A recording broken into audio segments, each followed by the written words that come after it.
You're watching the American on ESPN. It's opening night for the college football season here in the Magic City. We've got an in-state rivalry game. Trent Dilfer and his UAB Blazers against the Hornets of Alabama State, who've come 90 miles north from Montgomery for opening night here in Birmingham. And welcome, everybody. Along with Dave Steckel, I'm Doug Sherman. Glad you're with us. And it feels like football weather. It is football time, and we are so happy. There is an excitement around this building that college football is back. I'm so excited. They've been talking for months. When's college football? Well, it's here. We have a game tonight, and I got goosebumps all over. Well, the visitors from Alabama State, on offense, they start up front. They've got a lot of really good offensive linemen clearing space for their feature back, and there he is, Jamari Holsclaw. Jamari Holsclaw, I really love this guy, Doug. This guy has quick twitch. He's fast. He's elusive. He has good jump cut, and the young man can hit the home run anytime he wants. Meanwhile, the quarterback for the home team, Jalen Kitna, the son of John Kitna, according to Coach Dilfer, if he stays on his current trajectory, he will be a starting quarterback in the NFL. And I think that's the key. He's got to stay on his current trajectory, okay? He's got a strong arm. He's accurate. But sometimes what he has to improve on is interceptions. He had 17 touchdowns last year, but he threw 11 picks. So he has to protect that football. Now we bring in the third member of our team, Maria Tribalpiece, talking about the new look defense for UAB. Well, Doug, the reason for those defensive changes was because UAB struggled on that side of the football last season. Head coach Trent Dilfer started from the top, and he said, look, I need to hire a new defensive coordinator. He brought in Steve Russ, who has both NFL and college coaching experience. He also added 5 new defensive staffers that will hopefully help the Blazers on defense this year. Thank you, Maria. They need it. Coming off a 3-9 season, it has been a rough start to the tenure of Trent Dilfer here at UAB.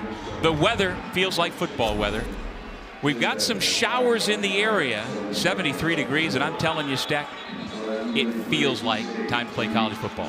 It's exciting. I cannot wait for this ball to get kicked off. You have 2 in-state rivals. You have an FBS and an FCS school going after each other from the in-state, like you said, right down the road. This is going to be an exciting night. Well, the Hornets come here to Birmingham with 11 players enjoying a homecoming because 11 of the Alabama State players hail from the Birmingham area. They've got a good crowd that has followed them. They've got their excellent marching band that has made the trip as well, the mighty Marching Hornets.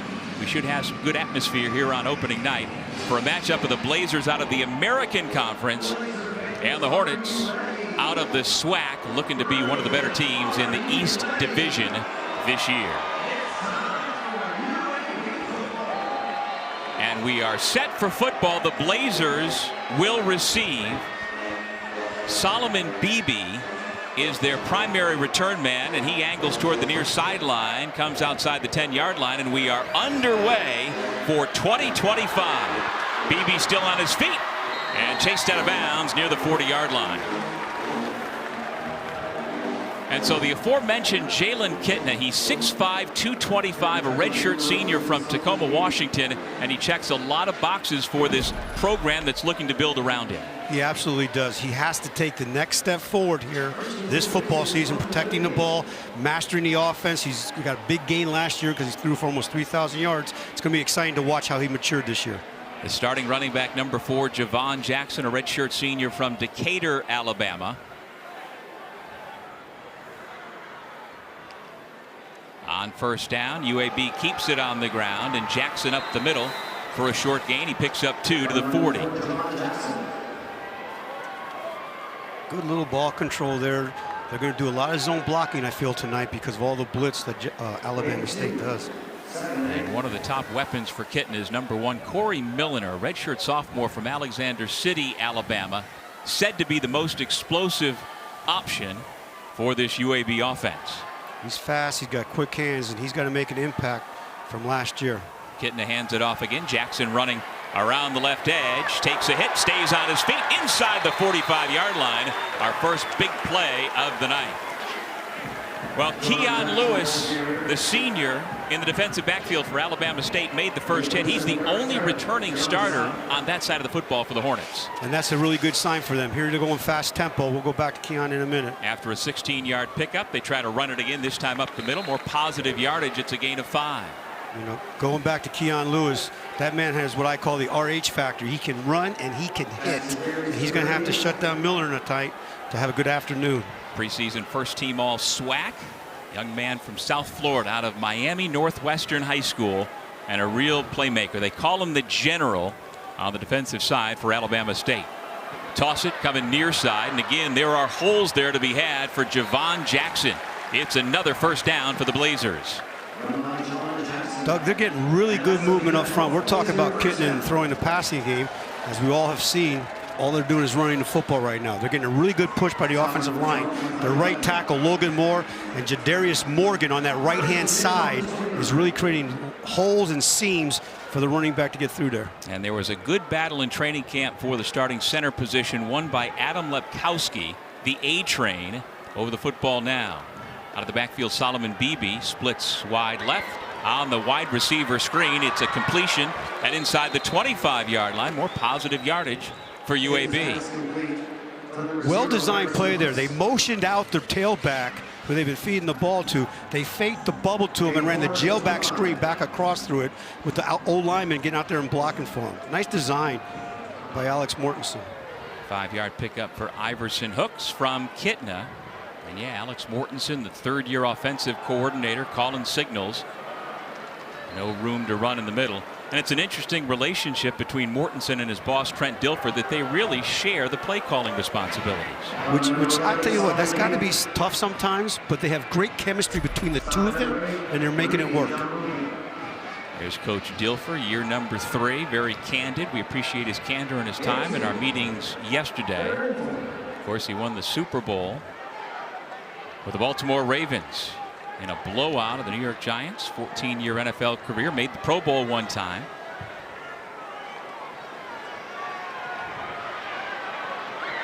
Pass incomplete, a little too far in front of Iverson Hooks for Jalen Kitna. That'll bring up 4th down. Led the receiver a little bit too far in there. He was a little quick twitchy there. He's only his second throw for the night here. See him in the replay here. He sets back, he throws. Receiver's got to lay out and make that catch to help his quarterback out. And so now the 2024 American Conference Special Teams Player of the Year, place kicker Jonah DeLonga comes out to attempt a 42-yard field goal out of the hold of his punter Patrick Foley. DeLonga's kick is up, plenty long enough, and it is good. Well, he was near perfect a year ago, 21 out of 24. He is 1 for 1 now in 2025, and the Blazers on the board first after their opening drive.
Trent Dilfer was the 6th overall pick in the 1994 draft by the Tampa Bay Buccaneers. He spent 14 years playing in the NFL, and his opposite number knows all about the NFL, Eddie Robinson Jr. Well, he was a second-round pick of the Houston Oilers back in '92 after he starred at Alabama State University. And Eddie went on to play for the Oilers, the Jaguars, the Titans, and the Bills. Both these head coaches worked in television. Both worked in ESPN. I love Trent Dilfer's dropping dimes. And we have enjoyed getting to know these two men and these two programs this week as we are here in Birmingham, Alabama on opening night. Two really good football minds. It was fun talking to them because one's an offensive guy and one's a defensive guy, even though they're both head coaches. Eddie Robinson is a SWAC Hall of Famer, a great linebacker for the Hornets back in the day. And after the field goal that capped off a 7-play, 38-yard drive, the Alabama State offense will come onto the field for the first time, and they are led by Andrew Body, who it was not determined until earlier this week that he was going to be QB1. What does he bring to the table, Stack? What he brings, in my opinion, is, first of all, intelligence, because they run some zone read. He knows when to keep it, when not to keep it. He's a very elusive runner, and he doesn't look like he's moving, but the young man has some burners on him. Well, he started the 2024 season opener for the Hornets last year, rushed for a couple of touchdowns, but suffered a season-ending shoulder injury. And now he is back as QB number 1. On first down, play action, rolling right. Eyes downfield, has a man along the sideline. It's caught. And he stayed in bounds out to the 41-yard line on first down. A big pickup for Alabama State. Really nice design there by Coach Barnett with the zone read, roll out, and hits the out route for a nice gain. Pickup of 16 takes it out to the 40-yard line. Andrew Body, 6 feet, 205 pounds, a redshirt junior quarterback from Corpus Christi, Texas, on a design quarterback run. Lots of room to go. 20 yards, 30 yards. He's inside the 30 with a lot of room to run. High stepping into the end zone. A 60-yard touchdown run for Andrew Body. I'll tell you what, we just got done talking about how he's an elusive runner, and we don't know how fast he really is, but he runs away from everybody. Well, let me tell you, the Hornet just stung the Dragon. I like it. Well, this is what we should expect out of number 1. Yes, absolutely. Good read fake, nice quarterback draw, good lead up block by the running back, another block downfield by the receiver, and he's off to the races there. Andrew Abu-Akel, redshirt freshman place kicker with a point after. It is good. And don't look now, but the visitors from Montgomery have the early lead, 7-3. You know, these type of games, when I used to coach in them, I was always concerned about the FCS level. Okay, as you watch this well-designed play by Coach Barnett here. All right, they fake the zone read like he's going to go RPO, but he keeps it. It's actually a quarterback draw with the 2 offensive linemen leading up through along with the back. He gets a nice block downfield by the receiver, and he's down through the gates and scores a touchdown. Beautiful design, beautiful run. 2-play, 75-yard drive that took only 42 seconds off the clock. And it wasn't just coach speak in our meeting yesterday with Steve Russ, the new defensive coordinator for UAB, when he was saying, we cannot overlook this team from FCS. They're going to give us everything we can handle. Absolutely. And I think a lot of that has to do, number 1, with the scheme. But number 2, it's almost like big brother playing little brother. You know, and little brother wants to come up the street here with their 1AA, FCS, how they called now. They want to come up here and show big brother, hey, we can play some ball too. And especially with these 11 kids coming from Birmingham right here with their family and friends, they want to show that they belong. And so how will UAB respond? And again, their 3-win season a year ago, defense was such a big problem, and early returns not good to start this season. Beebe out across the 25-yard line, and the Blazers offense will come back out for a second time. I like your comment, Doug, about how are they going to respond, because, you know, they were 3-9 last year, and a team goes through some type of this adversity, and their attitude can't be, oh, here we go again. Right. It's got to be, here we go. So let's see if they go. Well, the Javon Jackson is back out there. Coming into the season, the plan in the offensive backfield for UAB is that Jackson, Solomon Beebe, and Isaiah Jacobs, who we have yet to see, will be kind of a 3-headed monster running the football for the Blazers. And on the second drive, it's Jackson to start again. Getting a directing traffic. The receiver Iverson hooks the motion man, comes near to the line, right side. Jackson trying to pick his way to a hole across the 30-yard line. More positive yardage on first down for UAB. Well, they're doing their, like Coach Mortensen was telling us about, it's a lot of zone blocking to begin right now because of all the blitz that they did in the past here. See, nice little zone coming off of the ball. Good jump cut back up inside. On second down, a huge hole. Showing the shiftiness. Javon Jackson out to the 45-yard line to move the chains once again. Javon Jackson, he carried the ball 191 times last year at UTEP. The guy transferred in here and got a lot of experience with this football team. Well, he spent his first 3 years at Austin Peay, was a second-team FCS All-American a couple of years ago before, as you mentioned, moving up to UTEP and now on to UAB. A career-high 148 yards in a single game last season for the Miners. Fake the handoff to Beebe. Pass deflected up. Caught for a moment, and it's going to be an incomplete pass. The ruling on the field was an incomplete pass. Second down.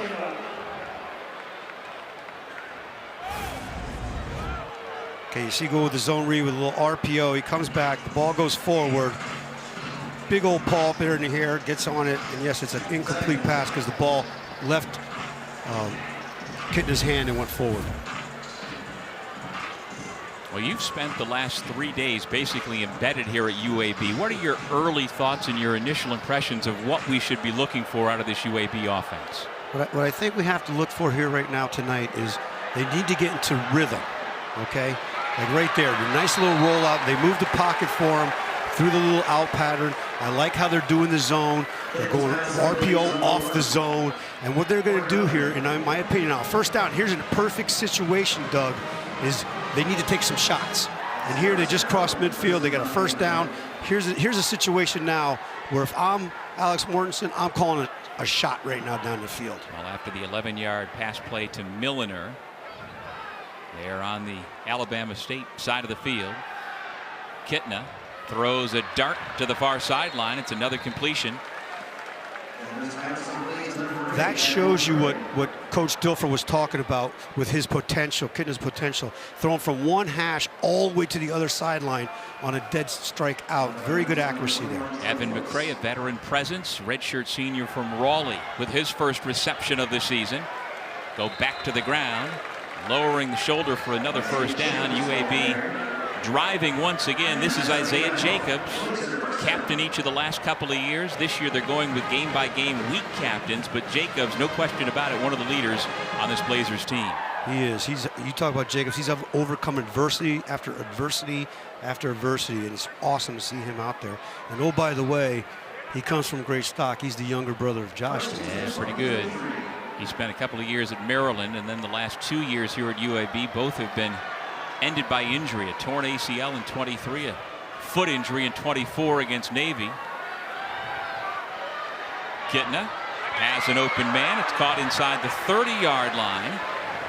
Iverson hooks on the receiving end once again. They mark him down at the 28-yard line.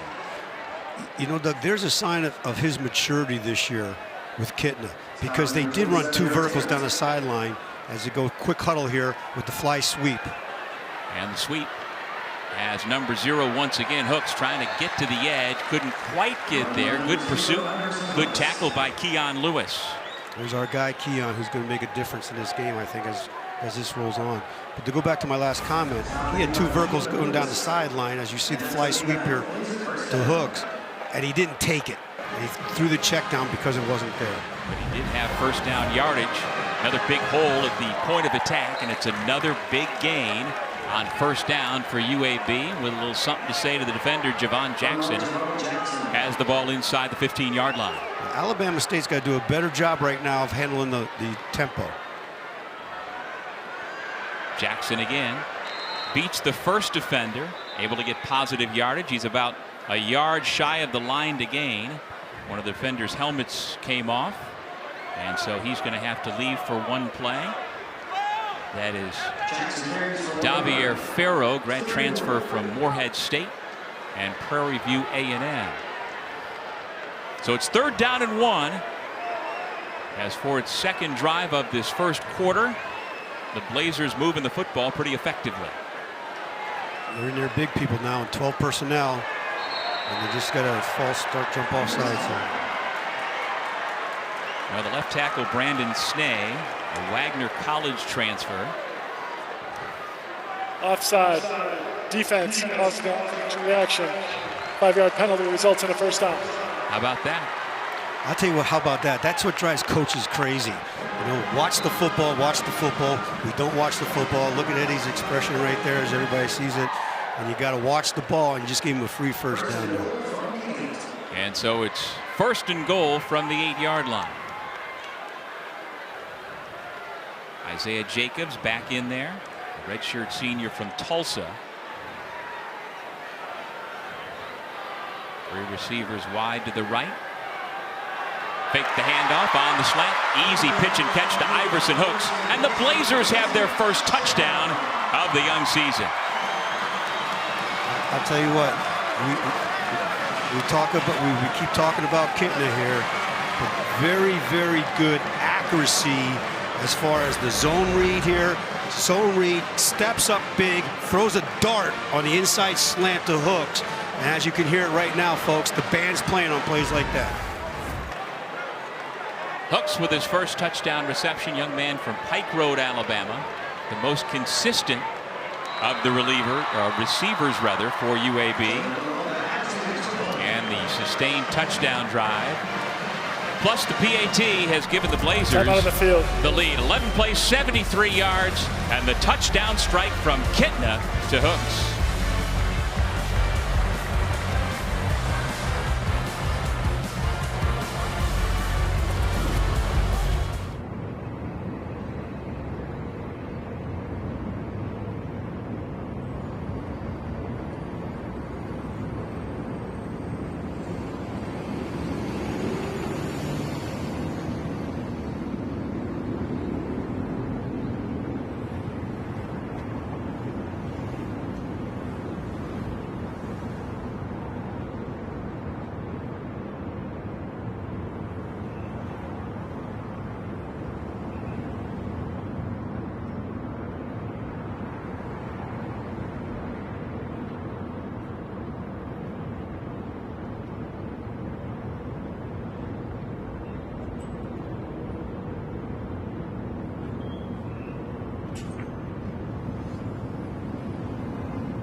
Back in Birmingham, let's take another look at that touchdown pass. You see they're running trips to the wide field. Hooks on that hash mark here, gives him a little head fake inside. The defender is playing outside leverage, which leaves open a wide seam there for Kitna to throw that ball in there. On that drive, Kitna 5 of 6 for 36 yards. He's been very efficient through 2 possessions here tonight. Alabama State will run it out of the end zone. Good coverage by the Blazers. A Malachi crunch at about the 18-yard line. Good coverage on special teams for UAB. Tyler McNichols, they talked about him with special teams. He's a backup linebacker, came in and made a beautiful hit on that tackle.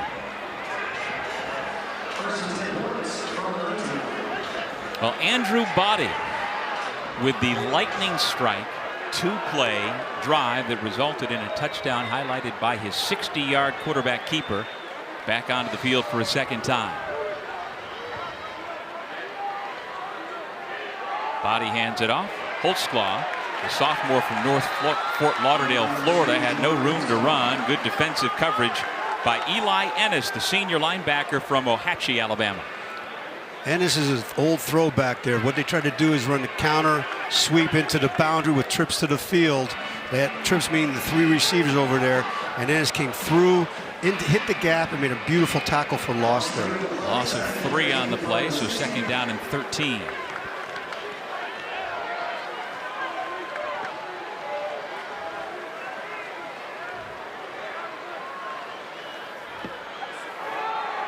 On the RPO, Body slides for a positive gain. That'll bring up third down and long. And we referenced off the top step about the big guys up front for Alabama State. None bigger and more talented than their right tackle, Desmond Daniels. Absolutely. Desmond Daniels is a really good football player. I went down on the field before the game. He is a large human being, big reach with the arms, very physical young man. As I broke down the film, he's an FCS All-American. It's going to be fun to watch him going against Amari Morrison all night. Yeah, 6'5", 309, a grad student from Atlanta, one of the NFL prospects on this Hornets roster. In pass protection now on third and long. A strike is thrown and complete. Big play once again. This time it's Jalen Jones on the receiving end off of the perfect pass from Andrew Body. Andrew Body, I was very impressed when I broke down his first game, because that's all he played last year. He did not have those throwing mechanics like he just saw there. He steps up in the pocket, big arm, fires it on the money. And J.J. Jones, he's their speed guy, 4'4". Yeah, fastest on the roster, went for 37 yards. And the UAB defense once again on its heels as the Hornets are driving into UAB territory.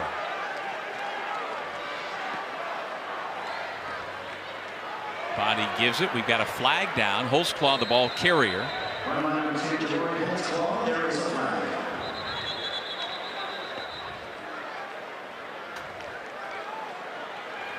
Our referee tonight, Tim Rich.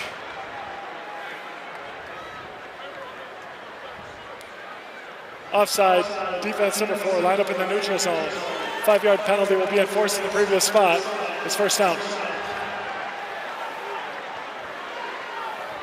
There's our guy right there, Amari Morris. He's giving the palms up. Palms up means I don't know what you're talking about. You really think it's me? I used to hate when players gave palms up. But I will say this about Amari Morrison. He is an impact player for this football team, can set the edge, and has very good pass rush skills. Yeah, spent the last 4 years at Old Dominion, moving up from FCS to FBS this year. Pyle moves forward to about the 35-yard line to bring up second down and 2.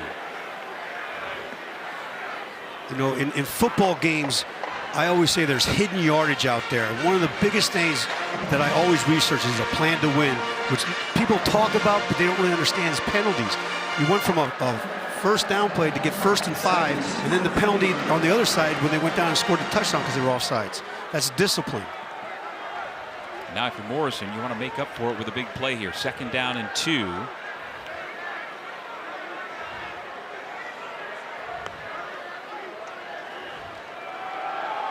Body the give. Immediately there defensively is Devin Hightower, the redshirt senior who transferred in from Rhode Island, whose defensive coordinator likens him to a security blanket for his defensive lineman. He is always there, unselfish, mature, unflappable. He says he's kind of like Luke Kuechly in that regard. Steve Russ knows all about Luke Kuechly from his time as the linebackers coach for the Carolina Panthers. When you reference any linebacker and the word Luke Kuechly with it, it's pretty good. That's pretty darn good. This kid is a really good football player, good leader, and knows how to attack the football. He's the one wearing the green dot for communication. Body calls his own number, able to fall forward to the 31-yard line. It's a first down for Alabama State. There's where Body is an elusive football player, where it's all clogged up, where he actually wants to run the zone read play. He cuts it back, finds a crease, and gets the first down. And you know, Body is known for his running, as well he should be, but in high school football in Corpus Christi, Texas at Miller High, he is the #3 all-time career passing leader, ahead of guys like Patrick Mahomes, Kyler Murray, Greg McElroy, Johnny Manziel. He can throw the football as well. He threw a very big strike on that long touchdown pass earlier on the play action. And he threw for over 4,100 yards to start his college football career at Texas Southern. Handed off this time for a short game. The UAB defense stout. Holsclaw pushed back by Chris Burge and others. What they tried to do there on that play is they wanted to go into an unbalanced set. So that means all of their receivers were to the offensive left, the defensive right. And they went back what we call the nub side, which is just the guard and the tackle back on that back side. But UAB wasn't falling for it. Well coached. A lot of green shirts there waiting for him. Second down and 9. Holsclaw, the running back, alongside Body. Holsclaw gets it, makes the first move. Nice job to get to the 23-yard line to bring up third down and short. Good design there. They went back to the unbalanced set that we just talked about, but this time they took the receiver, put him in motion, and when they did that motion, they rotated the coverage to where the motion was going, which left a seam in the middle of the defense for a big gain.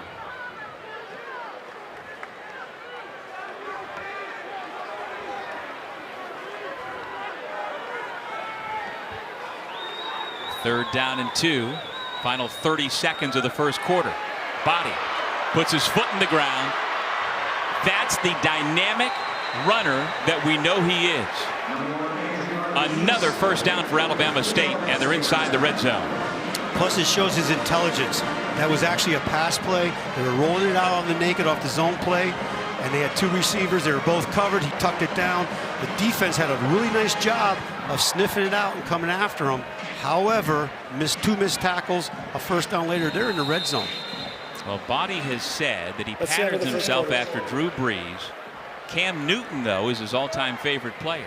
His style of play doesn't necessarily match those two guys, but they have been influences on him from afar. Well, I can see how he plays with that. Andrew Body has looked good as Alabama State has come up from Montgomery to here in Birmingham, looking to pull the upset in this FCS-FBS showdown. We head to the second quarter with the Blazers holding on to a 3-point lead, 10-7 over the Hornets.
Through 15 minutes here in Birmingham, both the offenses have pretty much done what they've wanted to, and especially again on this drive, the Hornets, they are 3 for 3 on third down this drive. This is the 10th play of their sustained drive, and once again, Andrew Body, the quarterback, is making all the right plays. He does right there, too. On play action, it's a touchdown pass, and Alabama State retakes the lead.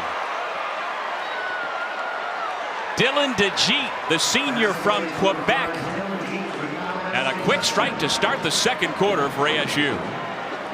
Oh, Canada, huh? Yeah. Very nice, just simple zone replay here. You see the zone coming out. They had the fly sweep. The linebacker rolls down. The corner's playing outside leverage. And there's a wide seam in there for Body to hit that strike to DeJeet for the touchdown. Abuakel out for the PAT. Out of the hold of Christian Pitts. And we've got another lead change after a 14-yard, 10-play, 81-yard drive on a 14-yard touchdown.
Well, it certainly looks like that injured shoulder from a year ago for Andrew Body is no longer a thing. He's been near perfect so far tonight, Stack.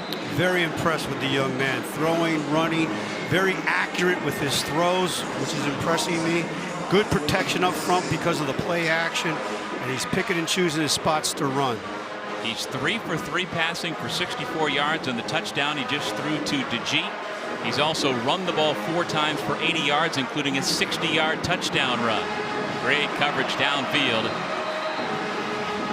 The UAB will start at its own 19-yard line. So in our conversation yesterday with UAB head coach Trent Dilfer, when asked, what have you got right now going into the season, what do you think? He said, quote, I just don't know where we are and what we have. He says, I'm pleased with the work and the effort, but we won't know for a while. And Coach Dilfer went on to say, in this day and age, that could be 5-6 weeks from now. But in the meantime, you got to keep winning football games while you figure that out.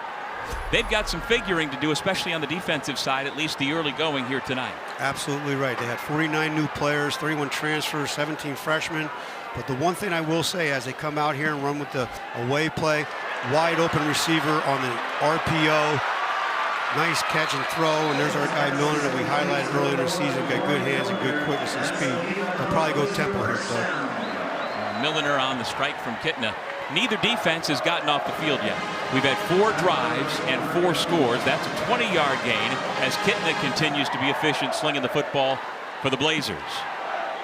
Going to run the football far side across the 49 out to about the 50-yard line. And the Blazers pretty much getting positive yardage every single time. Solomon Beebe showing off his wheels there one more time. Going back to your last comment about Coach Dilfer, he let me come in. He was so gracious to watch video, and I watched their entire first scrimmage and their entire second scrimmage to evaluate what I was seeing. As we sit back with play action fake here. Kitna has time to throw, finds the open man Milner once again across the 20 to the 10, down the sideline, and touchdown! 49 yards, and Milner and the Blazers answer right back to retake the lead. That fire-breathing dragon just scorched the Hornet back. I'll tell you what, that was quick. But the thing that to finish that thought with the scrimmages is they got better from week 1 to scrimmage 1 to scrimmage 2. And that's what Coach is talking about. Each week as a football program, they got to get better. As you see the play action fake here, steps back in the pocket, guy waits to fill, has the drag route coming back to Milner, takes it back, nice speed, and runs it into the end zone. Well, he's the most efficient route runner on the team, and he has worked on not tipping defenders with his body language. He's looked good to start the 2025 season. Milner and the Blazers back up by 3 in what's been a shootout so far here tonight in the Magic City.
UAB quarterback Jalen Kitna has had all day to throw the football.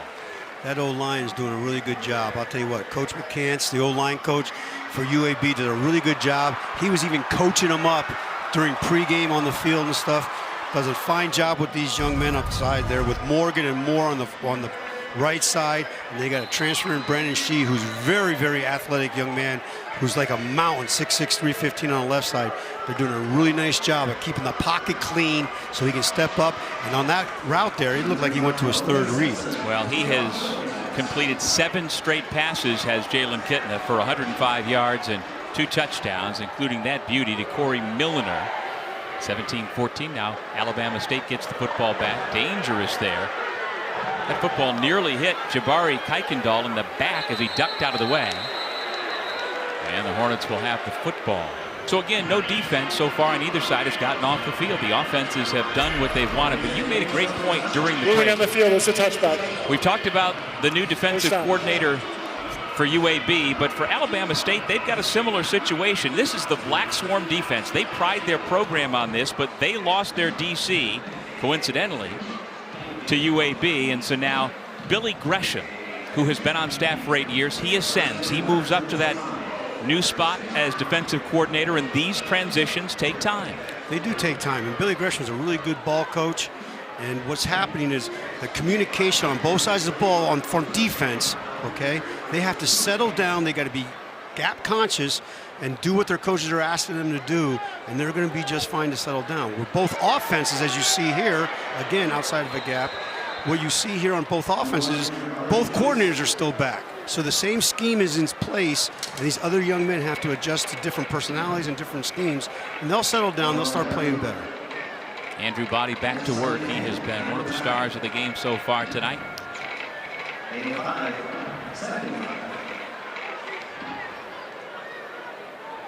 Second down and 5. Body fakes the handoff. Pass a little too tall for the intended receiver. And so that'll bring up 3rd down and 5. A little simple design play there to Harden. What they wanted to do there was they ran the zone read and they arced the tight end into the flat. He just was not very accurate on that throw after all his other accurate throws this evening. So Derek Harden, one of the tight ends, goes out. And we've got 4 receivers, 1 to the top, 3 to the bottom for Andrew Body. Can this UAB defense get off the field for the first time tonight? In motion, Jalen Jones. JJ is the speedster. Keep an eye on number 0. The pocket breaks down. Body able to stay up for a moment, but finally is dropped behind the line of scrimmage. And the UAB defense just kept coming until Calvin Pitcher got home. Calvin Pitcher did a nice job with his second effort there. They pushed the pocket, kept it clean, they kept it contained inside, and Pitcher comes off and makes a really nice play on that tackle. First 3 and out of the night. And the first time we've seen either punt team out there. Harrison Tuck is the punter. Number 46 standing at his 11-yard line. And no surprise, he is from Australia. Gets off a good punt, drives the returner back to the 29-yard line. Lets the first defender fly by, still on his feet across the 35-yard line, pointing out different possibilities for blocks, and finally brought down after a beautiful punt return. Puts the Blazers in great field position. What I like the most about that return, Doug, is they had 2 players for UAB that was in a position to have a block in the back, and they let it go, which was very, very smart. After a 29-yard punt return by Iverson, Hooks will take a break and come back to Protective Stadium right after this.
The best starting field position for either team to start this drive for UAB. Solomon Beebe bounces it outside.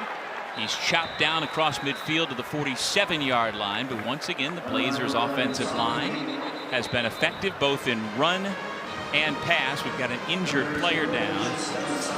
Officials timeout for an injury of the defense. Dietrich Jones, number 44. I believe you're right on that. Slow to get up. The senior from Huntsville, Alabama. He played the last 3 years at Mississippi Valley State. And while the training staff tends to him, in our conversation yesterday with UAB offensive coordinator Alex Mortensen, you asked him about gadget plays, and he kind of smirked, kind of smiled, liked the idea. He said, we go into every game with a bunch of gadgets. Please reset the game clock to 12 minutes and 20 seconds. We haven't seen any yet. He says they'll do it anytime, any place. Do you imagine we might see one here before the end of the first half? I was thinking yes, and quite frankly, on that 1st and 10 play, and here could be another situation if they consider this 4th down territory, meaning you're going to go for it on 4th down. They still haven't taken their shot yet. And I know Trent and Alex, and there's Alex, everybody's looking at Alex right now. They like taking that play action, take a shot.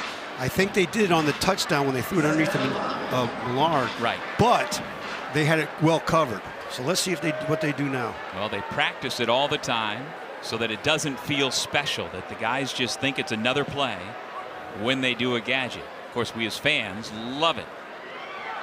No gadget here, just a straight handoff. Beebe with that great burst inside the 40-yard line. I like that word. You started to cut you off. You used that word burst. This young guy really does have that burst. He was mostly last year a kickoff returner, punt returner guy because his brother was the tailback. Yeah. And now he's stepping up, and he has a burst, he has elusiveness, and he could be an impact guy as the season goes on. Yeah, his big brother Lee is now at Indiana after being third-team all-conference here at UAB last season. He transferred up, got a good payday. Now his younger brother trying to fill that role. He gets first down carry to the 38-yard line. Kitna, flat-footed, fires it into the flat. Corey Milner again, looking like his favorite target here tonight. Milner's hands are excellent there. It shows you the arm strength we talked about in the open about Kitna's arm strength. When you said flat-footed, he just winged that baby out there like a dart. 4 catches, 91 yards so far for Milner on the consistently excellent Jalen Kitna so far to begin the 2025 season. And don't forget about Javon Jackson. He's already got 60 yards on the ground on just 8 carries. That's 7.5 yards every time he touches the football. Okay, here they're in 20 personnel here with the double fake. There's the naked off the backside. Good catch by the back, coming up inside. Kitna under control finds Beebe, who picks his way down to the 10-yard line. So even under pressure, 2 defenders in his face, Kitna under control, makes the right read, and puts it where it needs to be. Absolutely, and this is what Trent Dilfer was with him every day. He said how he can be an NFL prospect and how he's getting better. And I would concur with him as long as he continues to progress and not throw interceptions, which he's doing a super job of protecting the football tonight. We've got another Hornet slow to get up off the turf. Well, if you're Jalen Kitna, your father, John, played a long time in the NFL, started a lot of games. Your head coach, Trent Dilfer, played more than a decade in the NFL, was the winning quarterback for the Baltimore Ravens when they won the Super Bowl. So he's got a lot of voices around him that he does take advantage of. You should listen to those guys because they've been there and done that. And oh, by the way, Alex came from Alabama. Well, they had a couple quarterbacks there that were like, oh yeah, first round. They did. That he helped coach. So there's another voice there in his ear that's helping him learn and grow. Yeah, Alex Mortensen, the offensive coordinator, played quarterback both at Arkansas and Samford. Actually went from the Razorbacks to the Samford back to Arkansas. 20 years ago, he appeared in 4 games for the Hogs, and so Mortensen played quarterback at a high level. And like you said, the better part of a decade as an analyst under Nick Saban. You pick up some things when you're in Tuscaloosa. Especially when you're really intelligent like Mortensen is. Very intelligent man. Really enjoyed visiting with him and talking with him and talking ball. It was a lot of fun until he brought up the 2014 game when they beat me like an Army pack mule. First and 10 inside the red zone. Getting to the give. Jackson picks his way out to the 6-yard line, chased out of bounds. Good pursuit by the Hornets defensively. Rudy Jean-Louis, one of the linebackers out of Miami, who pushed him out of bounds. They're going tempo here. They're trying to wear him out here with the speed. Once again, give it to Jackson, following some of those big boys up front. You mentioned Adam Lepkowski, the starting center, won the job in camp. They ran the left side that time. Caleb Perez, the left guard. Brandon Snee at left tackle. They've done a really nice job in both phases for an offensive line tonight. They're doing a very good job. Not only run, but pass protection. They're showing off the play action, which is slowing down the pass rush. These young men up front are doing an excellent job of creating holes and creating protection for the quarterback. And that allows for Javon Jackson as well, the running back from Decatur, Alabama, out of Austin High School, to average about 7 yards per carry. They haven't made a third down yet tonight, so let's see what they're coming back with here. See if they give it back to Jackson. They do. Across the 5, lowers his shoulder, absorbs the contact. It's going to be close depending on where the spot is. The line to gain was about the 2-yard line, and based on the way the two officials are coming in, I don't think they got there. I don't think so either. Now here comes the old analytics. Do you take the points? Do you kick the field goal? Do you go for it?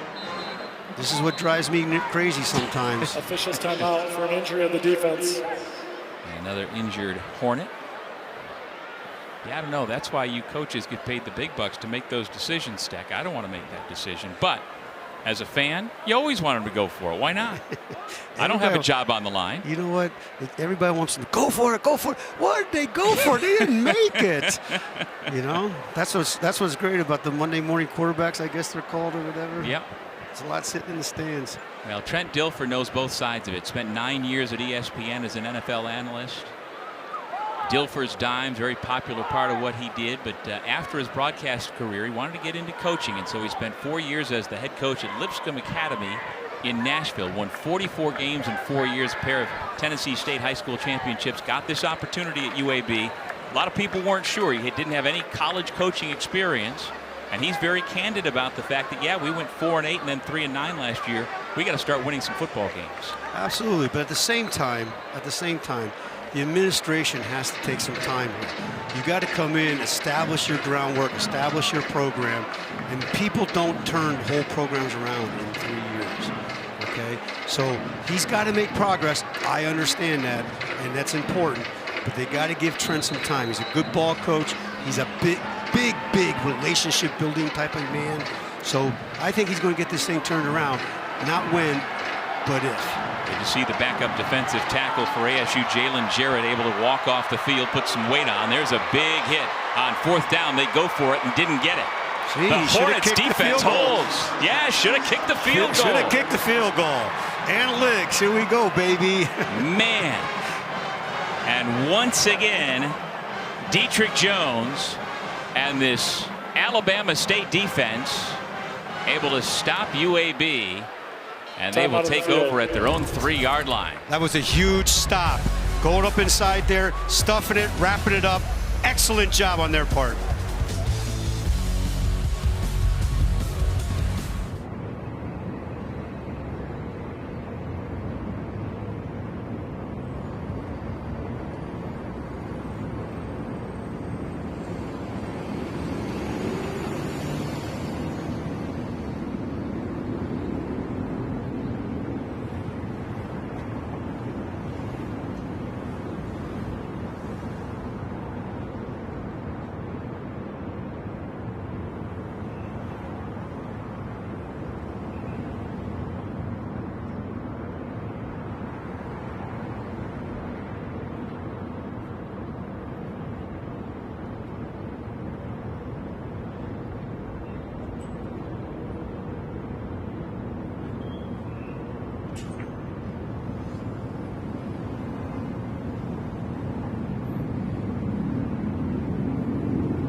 With Dave Steckel and Maria Tribal Peace, I'm Doug Sherman back in Birmingham, Alabama on this season opening night.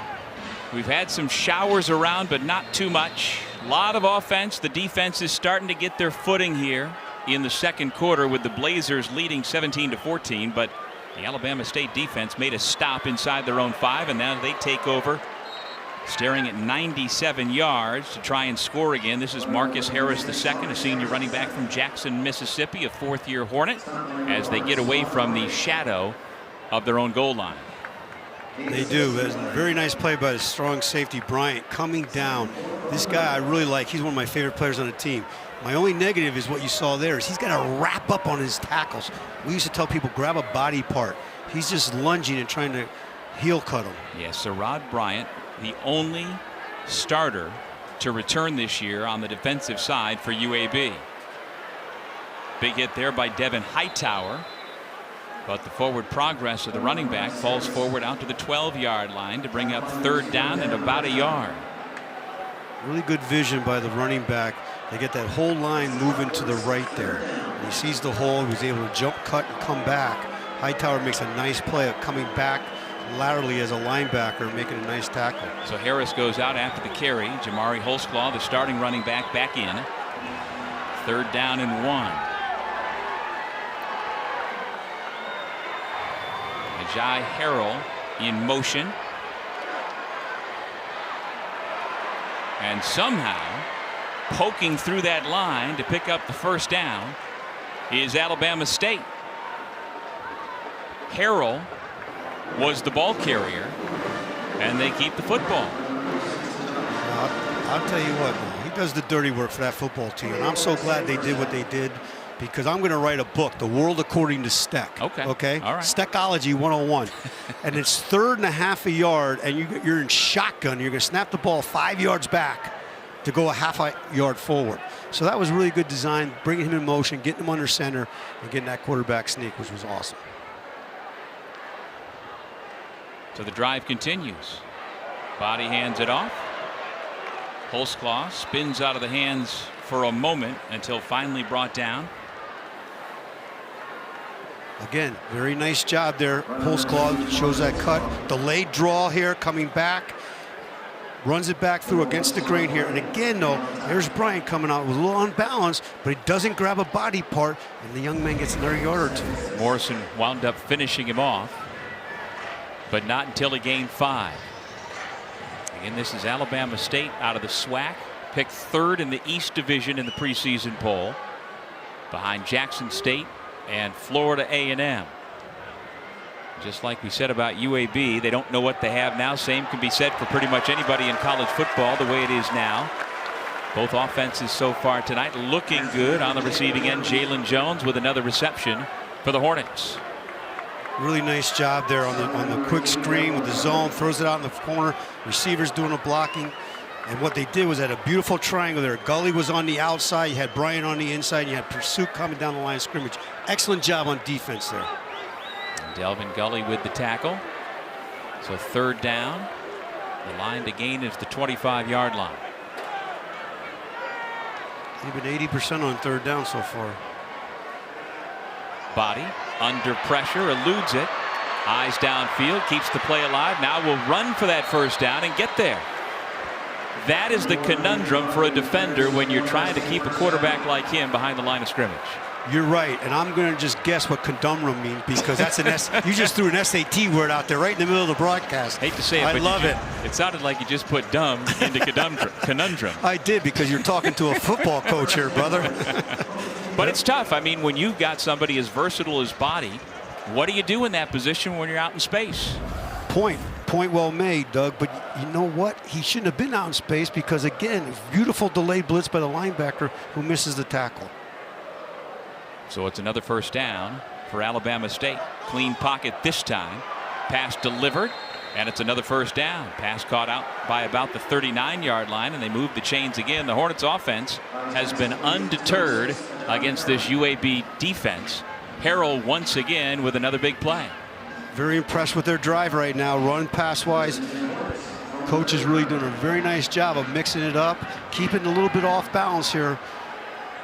with the UAB defense. Well, they started this drive inside their own 5-yard line, and they would love to finish out the half, never giving up the football and getting some points out of it.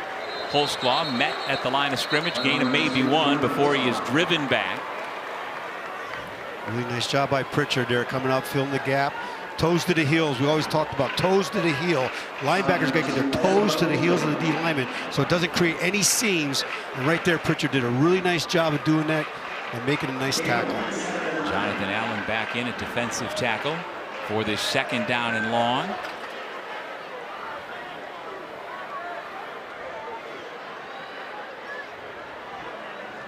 Dylan Creech, the fullback, stays into block, rolling the pocket right, body. Caught at the 50-yard line. Was he inbounds? Indeed he was. It's another 1st down for the Hornets. Ajay Harrell, the redshirt sophomore from Daytona Beach, Florida, has the Hornets out to midfield. Coach talked about him always doing the dirty work. Nice job of rolling out.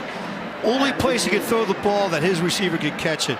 Excellent job by Body with his accuracy, pinpointed accuracy. He is now 6 of 7 passing for 83 yards. He's carried the football 7 times for 90 yards and a touchdown, 173 yards of total offense for number 1 in white, and he's adding to it here. Pick up a couple of yards on 1st down. You have to get an answer for that guy. They need to get an answer for that guy. And what that answer is, sometimes Coach Russ is playing 2 high safeties, and what that's doing, what that means run game wise, is they're short a guy in the gap, so they have to buy a gap either through movement or bringing a safety down into the box. See Coach over there talking on his microphone saying, milk that clock, milk that clock. Let's try to take it down to the 2-minute timeout.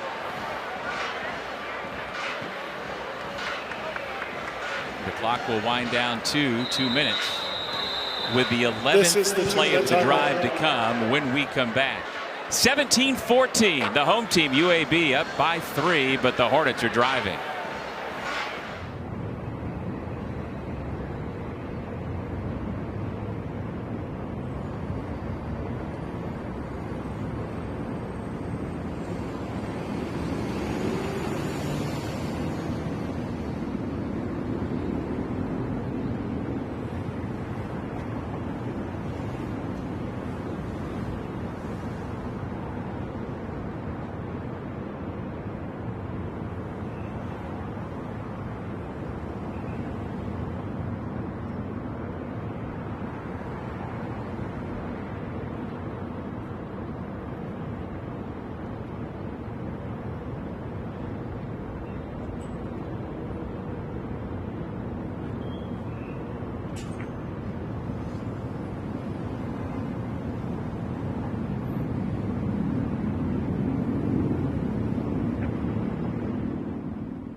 Doug, let me tell you, in that situation there, you see Trent Dilfer right there, head coach, super guy, really intelligent man.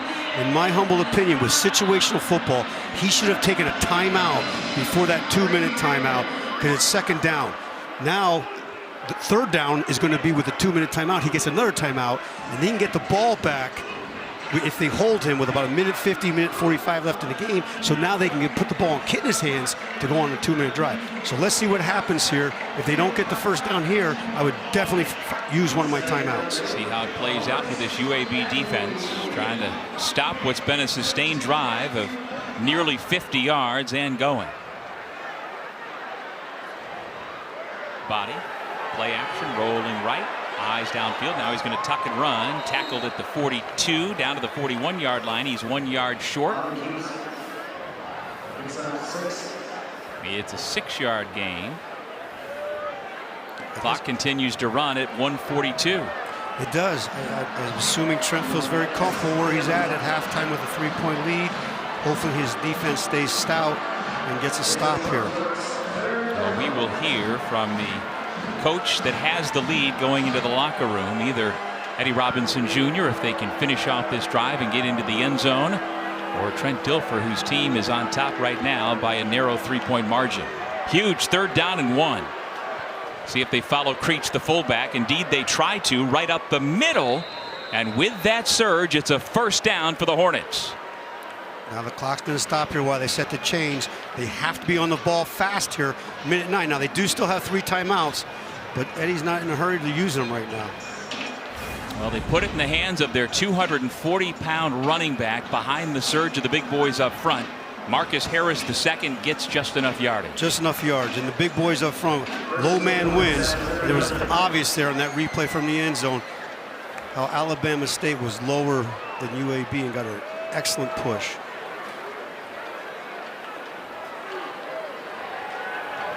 Body checks down, now throws down the sideline, has a man but just overshoots Dylan DeGeet. The senior from Quebec knows they just missed. Just on the outside hands. Now what happens in that situation there, you have to keep, they call contain on the quarterback. Those defensive ends that are rushing got to stay on that upfield shoulder. As you see the pressure coming up inside here, they run a little twist stunt. The defensive end gets caught inside. Body gets outside the box. Is able to throw one up there, but he gets a little bit too far on the run. It's a little bit tough throwing your ball to your left when you're right-handed sometimes. Unless you're a middle infielder. Shortstop can do that. Absolutely. That's why Patrick Mahomes is so good at that, because he played baseball growing up. His daddy played in the big leagues, I'm telling you. I know, that's a lot to it. Body. Another completion on the crossing route. Jalen Jones with those quick feet continues to move the football down to the 21-yard line. Clock stops to move the chains with 32 seconds remaining in the half. All that was a quick little 3-step slant inside. He got between the linebacker and the drop-down nickel. Inside field goal range. Body able to elude a couple of rushers and then misses his target. We've got a flag down late. Holtzclaw was the running back out there with him, and he had a lot of room to run if they could complete the pass. Yeah, but he couldn't complete the pass because he was past the line of scrimmage. Yep. He should have tucked it and just kept running. He didn't know where he was on the football field. So now they're going to get lost it down and move the ball back somewhere. So the clock is stopped at 19 seconds. And again, opening day, we really don't know what to expect from anybody out there, but Andrew Abuakel, who is the redshirt freshman place kicker for the Hornets, in high school at Chaminade Madonna Prep, he kicked one 47 yards, so well within that. I don't think the coaches are comfortable that far out, but where they are on the football field right now, they're within that 47 yards. Certainly reasonable if it comes to that. Absolutely. Right now, for argument, they're at about a 37, 38-yard field goal, so that's plenty of distance for the young man. However, they're going to get a penalty here and move him back. I don't think it's a big talk by Trent. I think he's got to move him. They got to move the ball back. Eddie Robinson still coaching up his Hornets at his alma mater, class of '92. He's 55 years old. Illegal forward pass. Offense number 1. The quarterback was beyond the line of scrimmage when he released the forward pass. This foul qualifies for a 10-second runoff. UAB has declined that option, so the game clock will start on the snap. It includes a loss of down. It's now second down.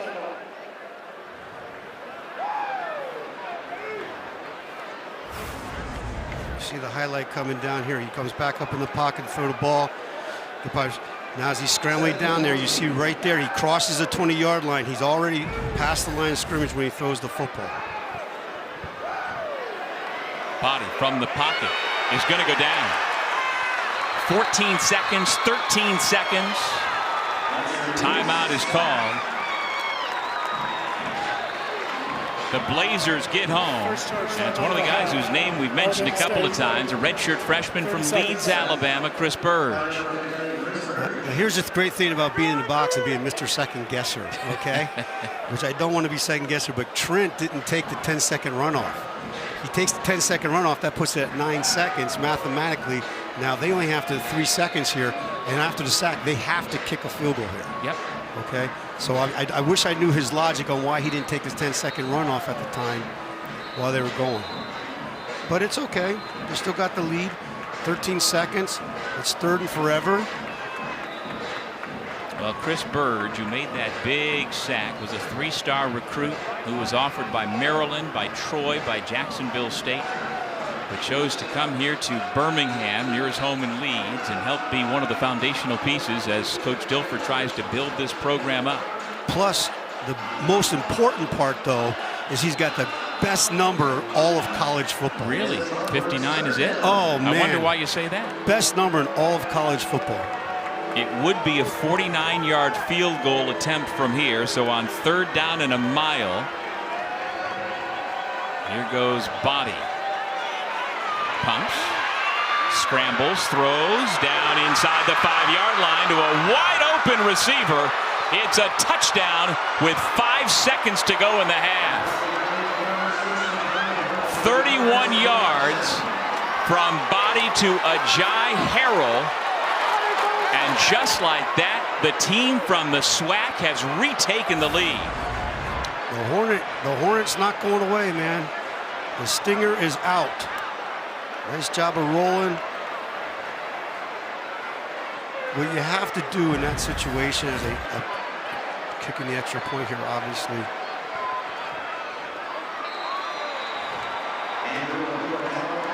It makes it good, 21-17 with just 5 seconds left. In that situation there, when Body's scrambling around, what needs to take place from a defensive scheme-wise is someone has to, quote-unquote, second contain the quarterback. So that means when he breaks the pocket, you have to go someone has to get the quarterback.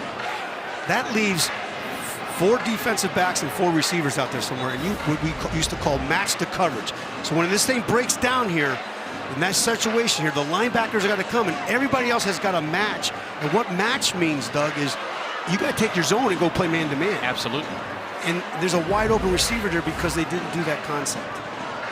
Well, how impressive, Steck, was the 16-play, 96-yard drive covering 8 minutes and 27 seconds, leaving only 5 seconds left in the half. That is a statement drive here on opening night.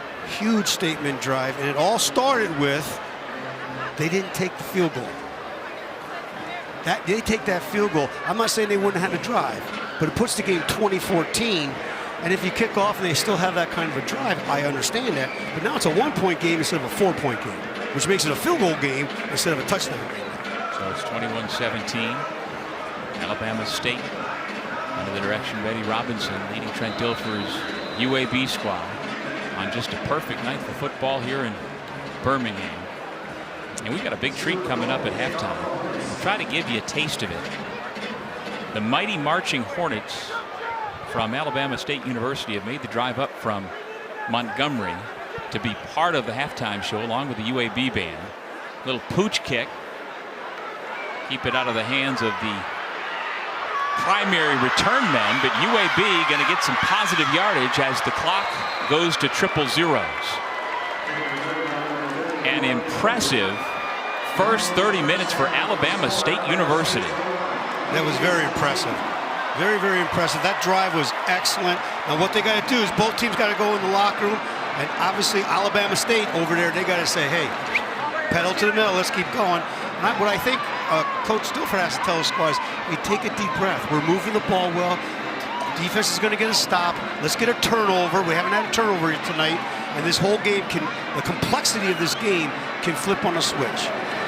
Well, the offenses have been the story. The defenses have not been able to counterpunch nearly as much as they would like to. But as we've talked about, Stack, 2 new defensive coordinators, only 1 returning starter for both defenses, and it's shown. It has shown. What they have to do is just go in there.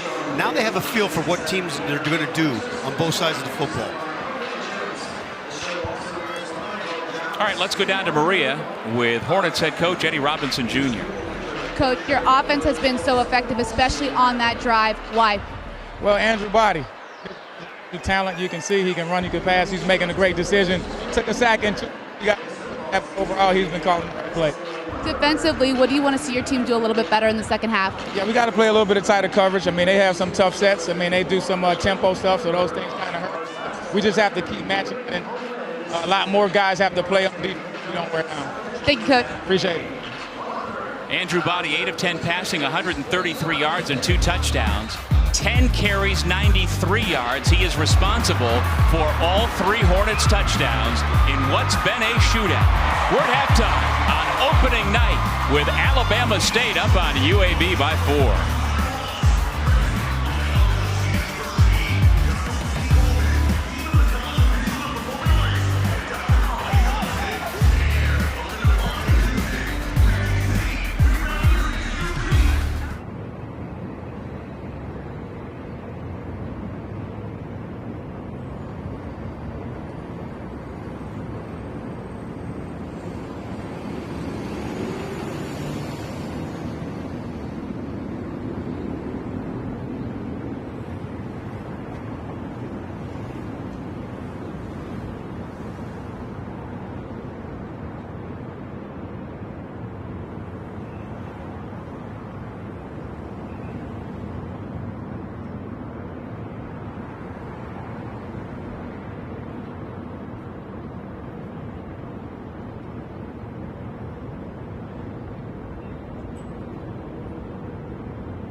Welcome into Studio A. I'm Maria Travelpiece. Another week and another fall sport begins.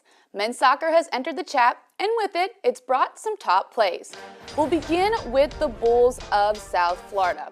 They're trailing Lipscomb 1-0.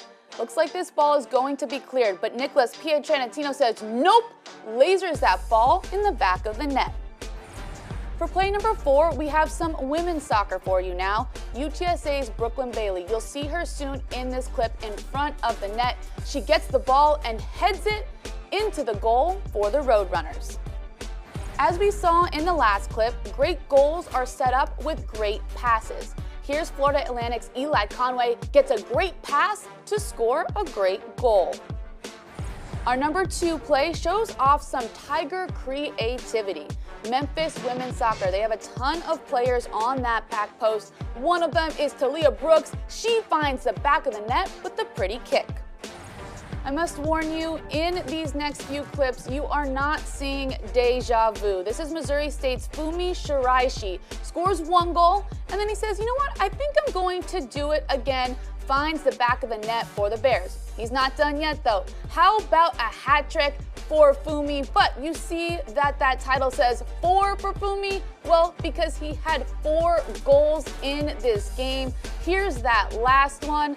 Oh my goodness, Missouri State wins this one 4-1. If you see a top play this week, make sure you use the hashtag American Top Plays on social media. We'll be back with more halftime here in Birmingham after these messages.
It's halftime between the Alabama State Hornets and UAB Blazers in the season opener for both teams. The American on ESPN Plus is home to over 40 college football games, 1,000 exclusive live events, and every American Conference championship throughout the season. For more information and to sign up, visit stream.espn.com.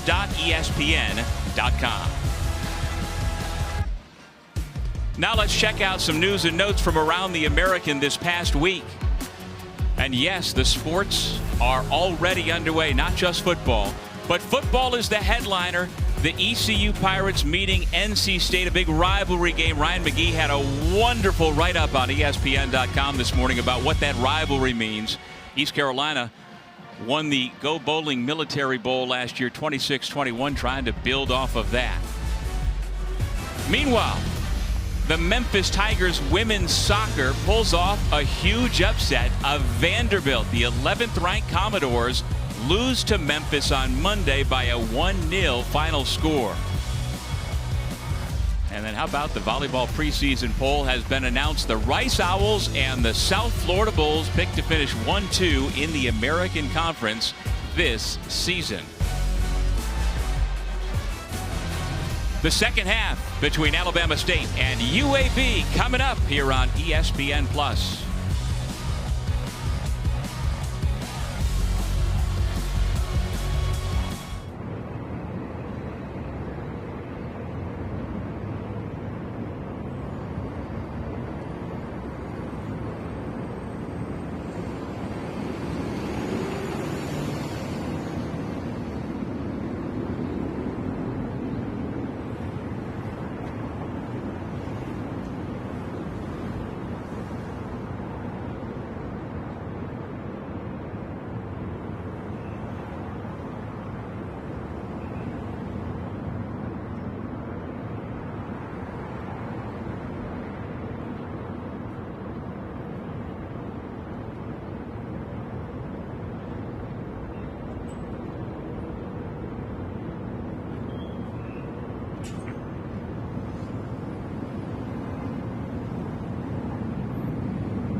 Second half between the Alabama State Hornets and UAB Blazers is just moments away. Steck and I'll bring you first half highlights and the second half kickoff when we return.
Alabama State 21, UAB 17 as we come back to Protective Stadium in Birmingham on opening night. And yes, the team from FCS is leading the team from FBS. Welcome back, everybody, with Steck. I'm Doug. Glad you're with us. How much of what we have seen through the first 30 minutes surprises you? A lot, actually. You know, both offenses are really doing a fine job of just sustaining drives, keeping drives alive, moving down. The quarterbacks are on pinpoint accuracy. Now, what we have to have happen here is the defense has got to step up the second half. Now they have a rhythm of what's happening out there on the field. The coordinators know what they're going to see. What adjustments are they making at halftime to help their team out? Well, as you mentioned, the quarterbacks, both of them have been terrific. We have barely seen an incomplete pass. Jalen Kitten at 10 of 12 for 136 yards. Andrew Body 8 of 10 for 133 and 2 touchdowns. And the thing that's really good here is he's accurate. He's making big steps. He's moving the pocket. He has great protection in the pocket. Here, see a nice pass here. A lot of quick movement here by BB. Look at the protection time he has here. He goes to his third check down, throws it down here. He makes a beautiful run for a touchdown. He's doing a really good job. And oh, by the way, he hasn't turned the ball over yet. Yeah, Kitten with the 2 touchdown passes as well. Body's been doing it both with his arm and with his feet. He is multitasking, man. Look at him go. We talked about earlier in the show about his elusiveness. He runs faster than you really think on video as you see him pull away here. The other thing I really like is his pinpoint accuracy there on the slant route. Hits him right between the numbers, moves him down the field here. Here again, steps up in the pocket. Nothing going on there. Scrambles with his feet by sometimes. Finds a wide open receiver right there during the 2-minute drill to take the lead at half. It has been impressive. Let's send it down to Maria. Well, the first thing that I asked UAB's head coach Trent Dilfer was, how do you stop Andrew Body? And he said, look, we need to get more hats to him. We're calling plays defensively, but we're just not finishing. He said more of the same about his offense. He said, look, we're getting in the red zone, but we're not finishing there as much as I would like as well. Now, he did have a lot of positive things to say about Jalen Kitna. He said he loves his decisiveness from his quarterback. And yes, decisiveness was something we heard repeatedly during our meetings yesterday. They thought that was going to be the key to Jalen Kitna's success this season. He's been very decisive. He has been. His decision making is impeccable right now, and it shows there when he has that protection and gets to his third check down to a receiving. Alabama State gets the football to start the third quarter, and they will bring the offense out to about the 32-yard line. Well, no turnovers in that first half. If we wanted to show you defensive highlights, we'd have been hard-pressed to find any because the offenses have been that good. They're going up and down the field. My neck hurts from snapping back and forth left to right here. But the time of possession was really big on UAB side in the first quarter, and it completely flipped to Alabama State in the second quarter. So what does Andrew Body have in store for the second half after his brilliant performance in the first half? The center is Jeremiah Frazier. Up front with Michael Moore, Cameron Smith going to run the football on first down, and that is how they started the first half. So a lot of times offensive coordinators and head coaches have scripted plays to begin the ball game, 10, 15, whatever, with some adjustments. Do they do the same to start the second half as well, Stack? I'm not sure if they are or not, but it looks like it because look what they're doing. They're doing double stack deuce, meaning 2x2 on both sides, and they're stacking the receivers and spreading out the field to give them more lanes to run here inside. You see they went right back to the zone again, and what's happening there because of that is UAB is short a gap inside. And so Jamari Holtzclaw takes advantage, picks up a first down. Well, let's go down to Maria. She's got more on Andrew Body. Body's success tonight is really no accident. When we talked to head coach Eddie Robinson Jr., he said that when he was coming back from his injury, he just did everything right. He went to rehab, he made all the doctor's appointments. He was so focused on his process and never complained. That's why he's able to come in and have such an impact in this game back here on the field. And you know, he loves his beach time. He's from Corpus Christi, Texas, and spent a lot of time during his high school days working out on the beach with his high school receivers. A prolific passer in high school. He is showing it here tonight. Ajay Harrell with another big catch and another big gainer for the Hornets. Another explosive play. They went with the play action. They tried to sneak the corner in for a little help on the run game, on the play action fake. As you see here, they come inside. Beautiful protection on the blitz. Throws it out there on the corner, and he's uncovered. Well, you know, Body was asked before the season, what should Hornets fans expect? And without blinking, he said fans can expect the greatest show on turf. So far, he has delivered early in the second half on opening night. Handed off this time, another huge hole. Just gashing this UAB defense. They really are. They're doing that spread. They're spreading the whole field out. They're making them defend the whole field horizontally and vertically. Very good job on Coach Barnett's plate here right now. As you see, they're just hanging in here in this double stack look. 13-yard pickup for Holtzclaw. They are at the 20-yard line, and again, trying to take advantage of those holes. This time, Devin Hightower, the linebacker, steps in and says, there'll be no more of that. But it wasn't until they already picked up 4 yards. They're just chunking away down the football field here, Doug. And it's funny he says that the greatest show on turf. He's stealing those lines from the old St. Louis Ram days, you know. If my guy Tyoka Jackson is listening, he won't be happy about that. Second down and 6. And again, Alabama State has been on schedule all night long. They have not been behind the sticks much, if at all.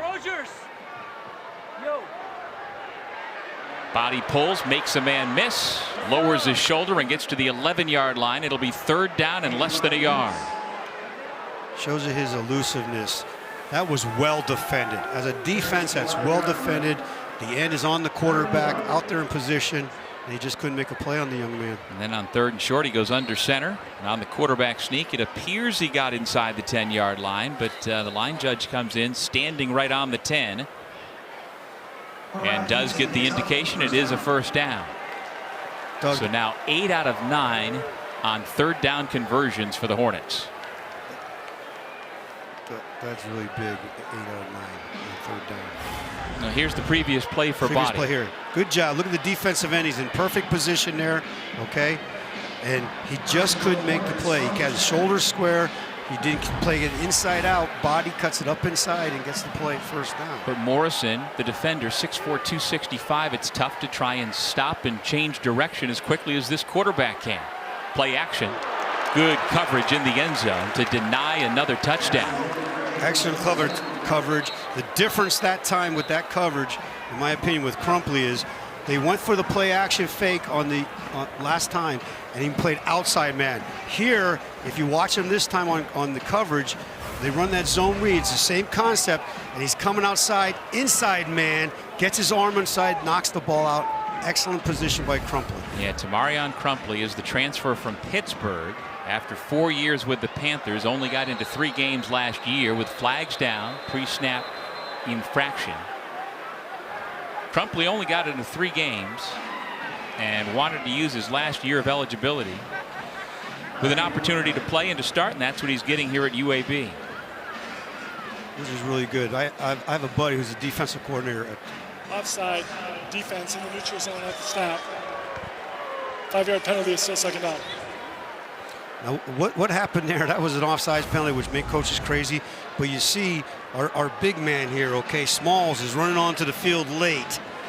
Ball snap, but he's on the other side of the line of scrimmage, and they stop the play. If they don't stop the play, that's a touchdown because they ran a nice zone read over to the left-hand side. That's Iman Smalls. They call him Big E Smalls. Big E for Iman, and of course, Notorious B.I.G. Inside the 5-yard line goes Carl Ligon, the junior from Prattville, Alabama. He spent 2022 with the Southern University Jaguars and then East Central Community College in Mississippi, and he actually just got cleared. Arrived late in the summer after transferring in. They're glad to have him as another piece of their depth at the running back position. All right, here's the situation now. They're spreading the thing out. It's 3rd and 5. Most probably, I'd be looking hard for the slant coming back from what they did. They're going to motion to see if they're in man coverage, which they're doing. Beware for the X up top into the boundary on the slant. That was Jones in motion. Body rolling to his left, throws across his body into the end zone. Touchdown! Who says it's tough to run left and throw right? Andrew Body's got it all going on tonight. I'll tell you what, man, this young man is on fire. He is on fire. They went with the slant on the backside. He doesn't throw it. He comes back and looks. It looks like he's going to scramble as he's coming up there. The receiver does a really nice job of coming back for the ball and gets his feet right inside the pylon.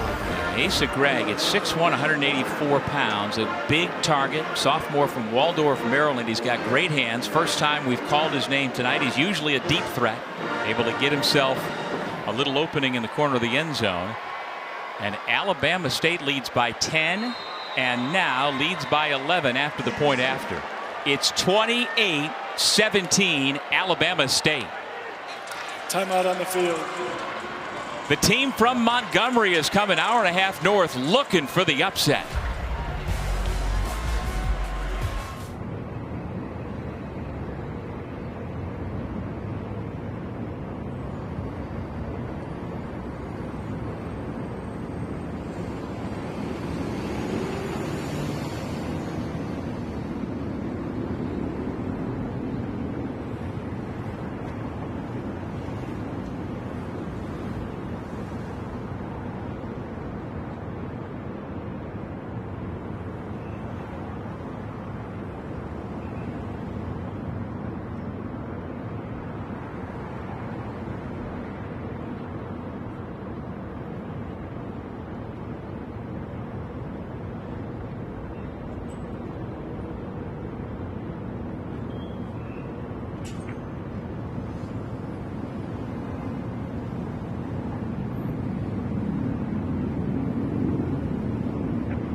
Welcome back here to Birmingham, where Alabama State has a UAB, 28-17 lead over UAB. Now the Hornets have that lead because they've been able to execute in the big moments, and that's no accident.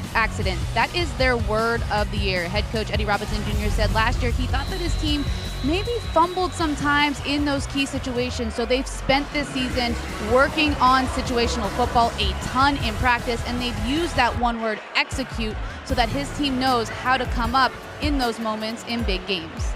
And Maria, what he said after execute was it starts with third down, and that's exactly what Alabama State has done. They have converted 9 of their 10 third downs, including that last touchdown, to take this 11-point lead. Solomon Beebe with a burst out across the 30-yard line. And now can UAB respond? The Blazers get the football back for the first time in over 12 minutes of clock time, because that last sustained drive of nearly 100 yards to close out the first half was then buttressed to start the third quarter with another long sustained scoring drive. We haven't seen Kitten in the offense in what seems like an eternity. And then you have to add another 20 minutes to that because they were in the locker room. So it's really been over 32 minutes since they've been out in the football field. But the one thing I want to show off to all the fans there, 9 out of 10 on third downs, you know, people are going to think I'm a math major. That's 90%. Really? Yeah. See how quick I got that? Is that good? Is 90% good? I think so. At least from an offensive perspective. Kitna, who has been very good tonight. No gain on great coverage there. The completion to Hawkins, but tight coverage and a secure tackle made for no gain by number 27, Eric Tarrant.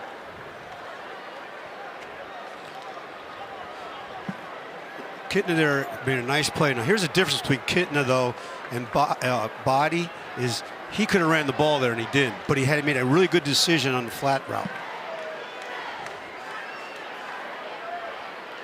On second down, play action, Kitna. Again, plenty of time over the middle, has a man. Off the spin, Iverson Hooks still with the football and on his feet. Flag comes as the tackle is made at the 33-yard line, and then Keon Lewis, the defender who brought him down, he and Hooks come face to face.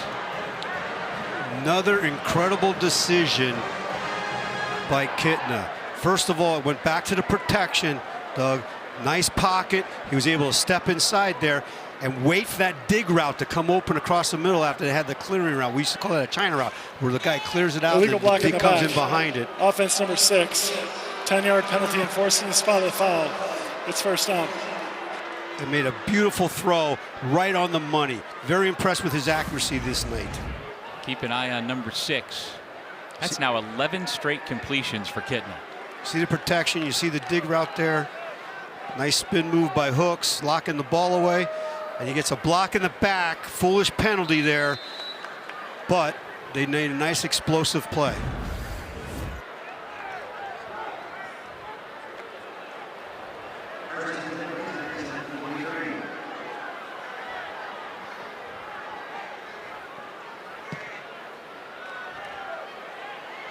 Kitna over the middle, and it's nearly intercepted.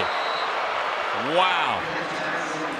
A chance for Rudy Jean-Louis, just couldn't pull it in. Right there, Kitna there. He had to throw what we call a 3-ball, a little more elevation up over that linebacker's head to drop it in because the receiver was wide open for a touchdown. You see it right here. He gets it over the head, and he's got a touchdown, and the band's going to play.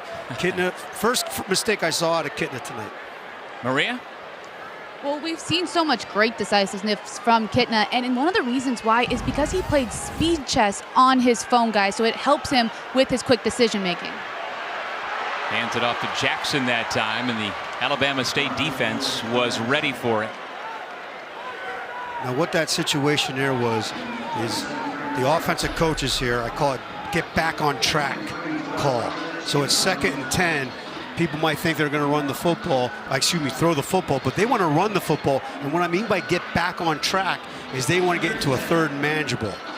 Alabama State did a nice job of swarming to the zone play, now put them in 3rd and 11. The Blazers have yet to convert on 3rd down in only 2 opportunities so far tonight. This is 3rd and long for Kitna. Again, a clean pocket, throws a nice tight spiral, and it's caught by Hawkins. Takes a blow inside the 10-yard line. He's down inside the 5, and the Blazers are in business again. That was the exact same route they came to, but this time they did to the left side of the offense, where they cleared out the vertical down the seam, and the dig route comes in behind it there, and kicking a boom right on the money. Nice catch and run. 41 yards to Brandon Hawkins Jr. His season was cut short last year to just 5 games by an injury. Had a couple of catches for 32 yards. We talked to Alex Mortensen, the offensive coordinator, as they tend to an injured Hornet. Just hoping for health for this UAB offense. They are inside the 5-yard line when we come back.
It's good to see that the injured Hornet, number 9 Cameron Gordon, able to walk off the field. He's over on the side. And I point out the number 9 because that's a very special number for this Alabama State University football team. It's presented to ASU's prestigious number 9, symbolizing the 9 slaves who founded the school back in 1867. And Maria has more. Well, Cameron Gordon was selected to wear number 9 because his coordinator, Coach Gresham, said that he was called coach last year while he was injured. He is such a leader for this program. Well, nothing he can do on that. A run right up the middle for the Blazers to get back on the board. Javon Jackson with the touchdown. Beautiful answer by University of Alabama Birmingham. Coming down the field there, we talked about it at halftime. Explosive plays. Everybody's charting explosive plays nowadays. And when you get to explosive plays are defined by 20 or more yards. Okay. And they just got 2 explosive plays. And the chart, my chart says, after studying this for 4 years, is you're going to score 81% of the time. Score a touchdown. Not field goal, but touchdowns. And there's a case right there. Now, here's good coaching by Coach going for a 2-point conversion. That is Coach Trent Dilfer trying to cut the lead back down to 3. And they don't get there. The defense converged and got the stop just shy of the goal line. It looked for a moment like he would get there. But Nate Rogers, who is a backup quarterback, he is listed as a running back. He was recruited as a running back. snapping the football, and I thought he was going to get there, Stat. So did I. He should have stuck it up there a little bit sooner. And I'll tell you what, I would love to see that angle from the reverse side. We might, if I was Trent, I'd be throwing a challenge flag there personally. But you might lose a timeout out of it. I give credit to Eric Tarrant coming up to make that hit. He's one of the 11 Hornets from the Birmingham area, and he makes a big stop there. He went to Parker High School, which is only about 2 miles west of here. You think he isn't fired up to play in this game and make a play like this? Number 27 closing hard. You can't see where that football is, but I'll tell you what, man, that's if there's a sideline view of that camera somewhere, that looked like he was into me. Nate Rogers wondering why he didn't get the call. Redshirt freshman from Wetumpka, Alabama. Steck's wondering why he didn't get the call. Well, it's a 3-yard run to cap off a 7-play 66-yard drive. Each team only one drive so far tonight that has not ended in a score. And let's again update on Kitna. He has been terrific. You talk about the big plays, the explosives. He is 13 of 18 passing for 210 yards and 2 touchdowns to lead UAB, which is now down 5.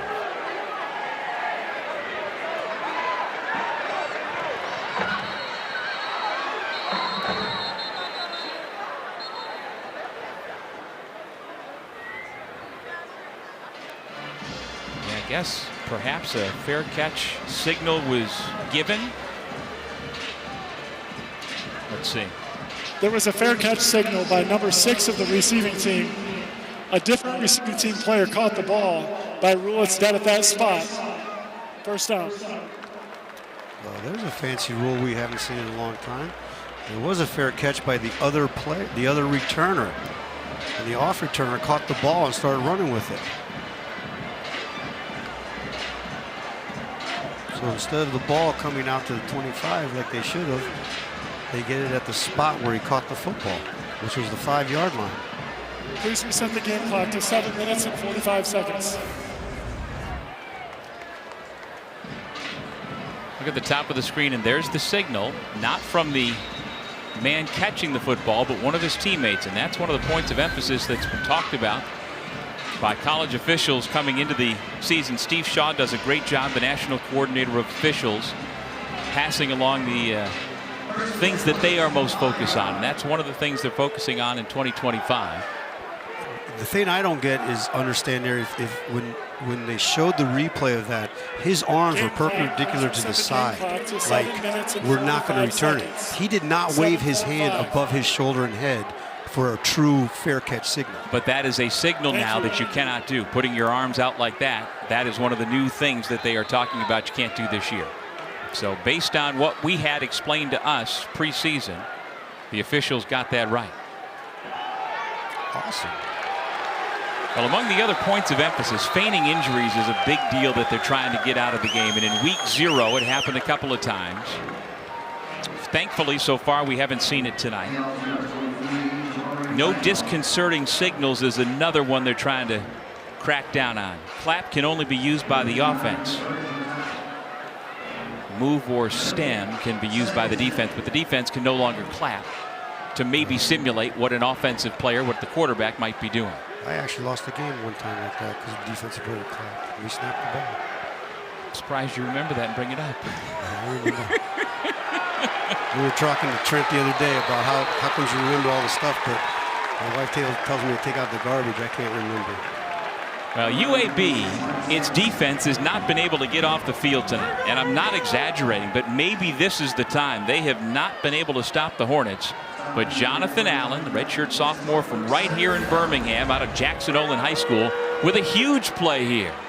Really good play, too. And there was really good play by Elon Innes, seeing the zone read, coming through his gap. And as you say, Allen makes a good play there. They're playing a lot of guys up front. Coach Sims does a great job of working with these defensive linemen here. Well, Alabama State, 3rd and 11. They are 9 of 10 on 3rd down, but this is the longest they've had from his own end zone. Bodies pass, a dangerous one off the hand of Tamarion Crumpley, the quarterback who transferred in from Pittsburgh. Could have walked right into the end zone if he had come up with a pick. That would have been a huge change game. However, though, they could get in excellent field position with the ball being backed up on the punt. get in that plus territory. I'm still waiting for UAB's trick plays or go take a shot here. Right. And this could be a very good situation to do that in. You see the returners already on the plus 42 waiting for the punt. And I would think Harrison Tuck, standing with his heels against the back of the end zone, is going to be under heavy fire here after the defense for UAB forces just its second third and out of the night. Tuck gets it away, and it's a good one. Sends the return man back into his own territory. Iverson hooks. Able to get great yardage back all the way down to the 32-yard line. And so the Blazers get the football back down 5 in perfect territory to try and retake the lead. Let's see where they go with this one.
First-year defensive coordinator Steve Russ sees his defense get off the field in a huge spot. Maria has more on the first-year DC. Incredibly fired up after that last stop by his defense. He came over and was yelling, saying, "Good job, gentlemen. Good job, gentlemen." Defensive tackle Jonathan Allen was also incredibly excited. He jumped up and was screaming. I think there's been a little bit of a shift for this UAB defense down here on the sideline after that last play. Well, Steve Russ went to Major Applewhite, a mutual friend of Trent Dilfer's. He didn't know him, but he was working back at his alma mater at Air Force last year. Thought he'd be a good fit. Reached out, and he was hired to bring in his whole new defense. Kitna able to get himself out of bounds at about the 27-yard line. But I always find it interesting, Stack, about within the coaching community. I always assume you guys all know each other. But it doesn't always work out that way. And for this marriage that seems to be a perfect fit, they just came together in a bit of serendipity. They didn't have a relationship prior to 7 months ago. Well, they didn't. That's why Trent did a good job. He mentioned how he interviewed 3 or 4 people for the job and how they clicked. They philosophically, their backgrounds. In fact, actually, if you remember, Trent even put a little dig in there how his Fresno State team beat his Air Force team. He did. Jalen Kitna completes the first down pass. Good job by the receiver to get some yards after the catch to get down to the 13, maybe the 12-yard line. And once again, it's Iverson Hooks, the redshirt sophomore out of Pike Road High School here in Alabama. They're going no huddle. They're trying to wear him out, I think, a little bit on defense with this no huddle system. Good time right now for play action. Final 5 minutes of the third quarter, trying to retake the lead. Here's our first gadget of the night from Coach Mortensen. Able to get down to about the 5-yard line. Solomon Beebe. They did a direct snap to Beebe, and Kittner ran to the right, offensively speaking, and faked the reverse coming around to Hooks and had a nice little gain here. You see the shot to the Wildcat, fake reverse, nice hole up inside there. 8-yard gain. Now, Coach Dilfer told us yesterday that Solomon Beebe, quote, has the most juice of anybody in the running back room. He stays in the football game right behind the quarterback Kittner, who hands it to him. Number 11 right up the middle, takes on the defender, goes into the end zone, and UAB is retaking the lead. That was a little easy there, Doug. That was like a hot knife through butter. Good job with the run game. Good job. Not to go back too far, but when Kittner scrambled on in one play, that was actually an excellent job by Alabama State's defense, because they were going to take a shot. They defended it well.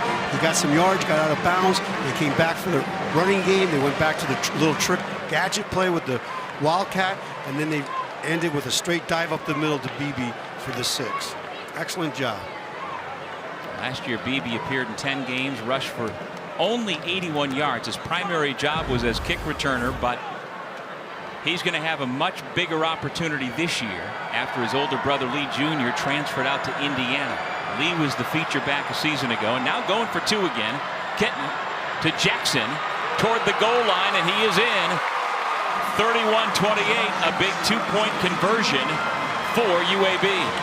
Really big conversion there, because it makes it a 3-point game instead of a 1-point game. I was getting ready to stay out. The only thing bad about when they went for 2 before and didn't make it, sometimes you're chasing points. Nice job of them coming up for the 2-point, making it a 3-point game here with the field goal, which is manageable. Now the defense needs to do another big stop, and conversely, Alabama State, what they want to do is they want to get a nice drive going. Well, Beebe caps it off. Kittner directing it, as he has all night long, to allow the Blazers to retake the lead at 31-28. A 4-play, 33-yard drive that covered 1:52, capped off by number 11 straight up the gut. Maria? Well, you guys mentioned that Solomon Beebe has been said to have a lot of juice. That's something that he worked on in the offseason. He told me that he wanted to get better both physically and mentally. Last year, he knew he wasn't going to play quite as much. He was just a freshman, so he was looking to be a bigger contributor on the field this season. He practiced multiple things, including learning the playbook a little bit better, and he took some advice from his older brother Lee, who was on the team last year. So Solomon, all that work in the offseason is paying off here tonight. And you know, both he and his brother are in tremendous shape, in part because both of their parents were bodybuilders. They grew up with fitness. They know what they're doing in the weight room.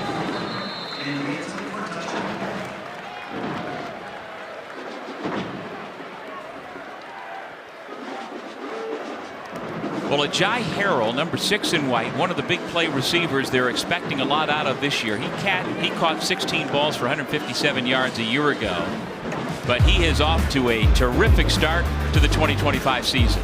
Does. You see the rollout pass here, keeps his feet in bounds, extends the hands, comes back on the deep route with a seam down the middle, wide open. Again, looks the ball into his hands and catches it. I always tell people you got to catch the ball with your eyes. Comes down the middle with the seam there, finds the seam, and gets the touchdown right before the half. Keep your eye on number 6 in white as Andrew Body rolls right. Now he's going to run. Steps through 2 defenders. He slides across midfield. And just like that, the Hornets are on the move. Explosive play. They're putting him out on the perimeter to give him a run pass option. Defended very well by UAB on the pass. He tucks it and runs. It gets in a nice explosive play. 25 yards on the pickup, 124 yards rushing for the quarterback, who said earlier this week the fans can expect the greatest show on turf. He was just named the starting QB on Monday. Now to the air. Has a man on the back shoulder, and it's incomplete. Catch was made, but it looks like they're saying Harrell was out of bounds. Nice job with the rollout here. Coming down, he tucks the ball, he goes. Now the thing too is he took a lot of hits last year. Really smart as a player here and takes his slide.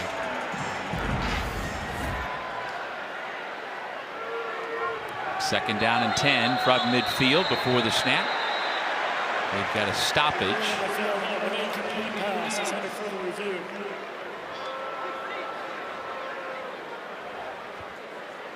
I want to see if he got his foot in bounds. We're on the near sideline here, so at real time I couldn't tell if he got it in or not. From up here it looked like it was out on real time. Here's a great angle by the truck. Ooh, I don't know, that heel might have been down. It depends where he has the ball. Right. Did he have it secured? The heel's down. Ooh, it pops up in the air. Might have dragged. That's a great shot. Yeah. From our cameraman and from the truck. That's beautiful camera work. He was tightly covered by Tamarion Crumpler. Of course, Harrell's saying, yeah, I got it. I had my feet in. Well, just so you know, in the history of the world, every receiver thinks they're in. Well, he does the dirty work for this team. Very physical. I might have to agree with him on that one. Out of Mainland High School in Daytona Beach, Florida. Here's a great look right here. Hands are out, heels on the ground. But what happens here is he retouches it with his right toe. That toe's down.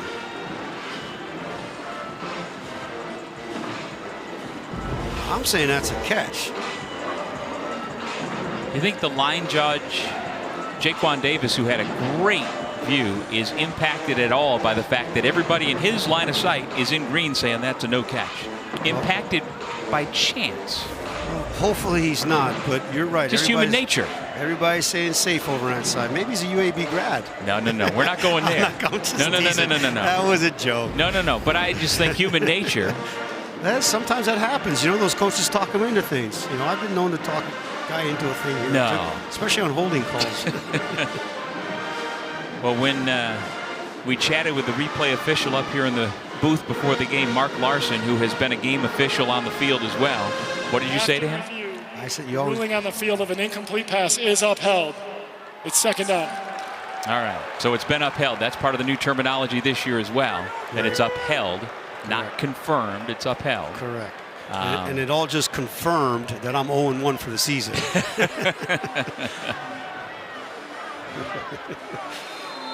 Wow. 0-1. Now I got to live with it.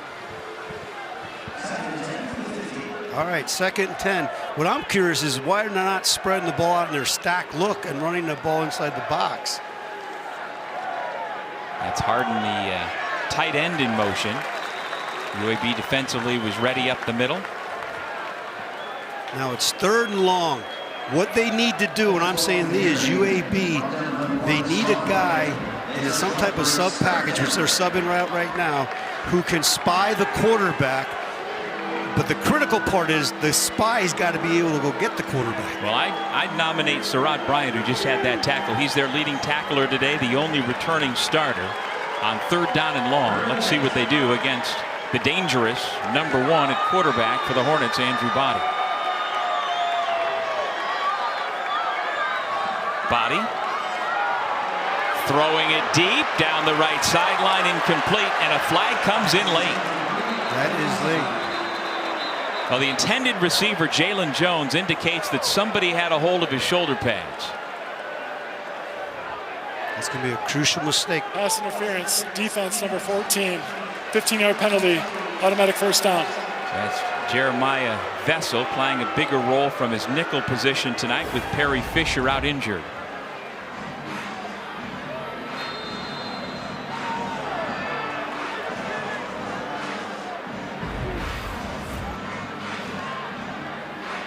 Got him.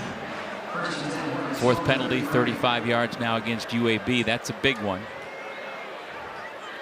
Those are hidden things. So first down and 10 from the 33-yard line. Jamari Holsclaw, the running back. Ball goes to the turf. Nice bounce back, and that's a dangerous backward pass. That's a fumble alive football, and the Blazers cover it. The first turnover of the night.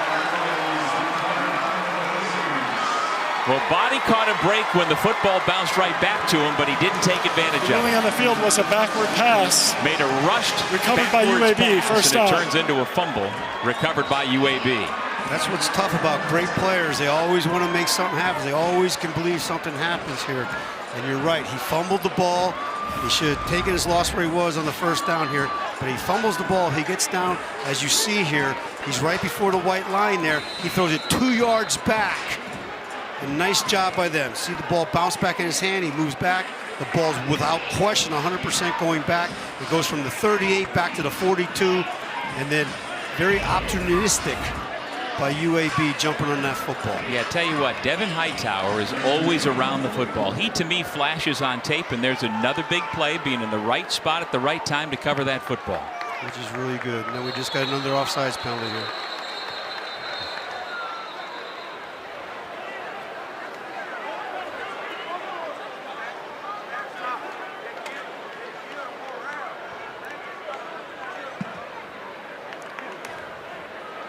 Before the fouls, UAB called their first time out of the half.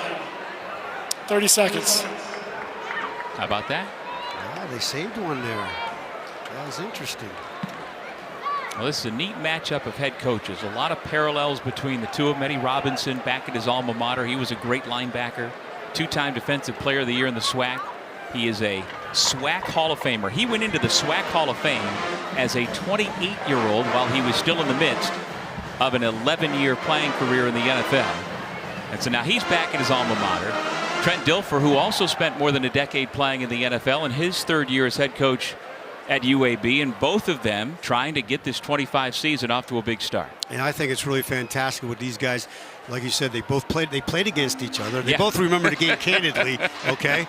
And obviously Trent had the upper hand and said, well, we won the game, but Eddie had a hell of a football game that day. Yep. So these guys have a lot of experience. They have NFL experience. They have situational football experience.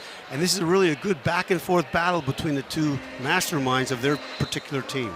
Well, for Eddie Robinson, he is part of a new wave of famous former NFL players going to HBCUs as head coaches. And there you see the list. Eddie Robinson Jr. at his alma mater. Of course, Michael Vick played at Virginia Tech. He's at his hometown school in Norfolk, Virginia, at Norfolk State.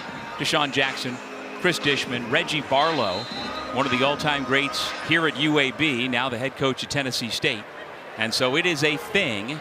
And you understand why these HBCUs would want to tap into that sort of potential. Of course, Deion Sanders was one of the first, maybe the first, to kind of make it a thing, and did so well in the SWAC with Jackson State. And that program has not laid off since he left. It has not. But we can't also forget my man who went to Tennessee State, who's now at Bowling Green, Eddie George, the Heisman. No doubt. And he's doing a fantastic job also. So these coaches that have come from the NFL ranks have a lot of knowledge about football, and they bring things that the kids can grasp onto because they've been there and done that. Well, I asked Eddie Robinson yesterday, or 2 days ago,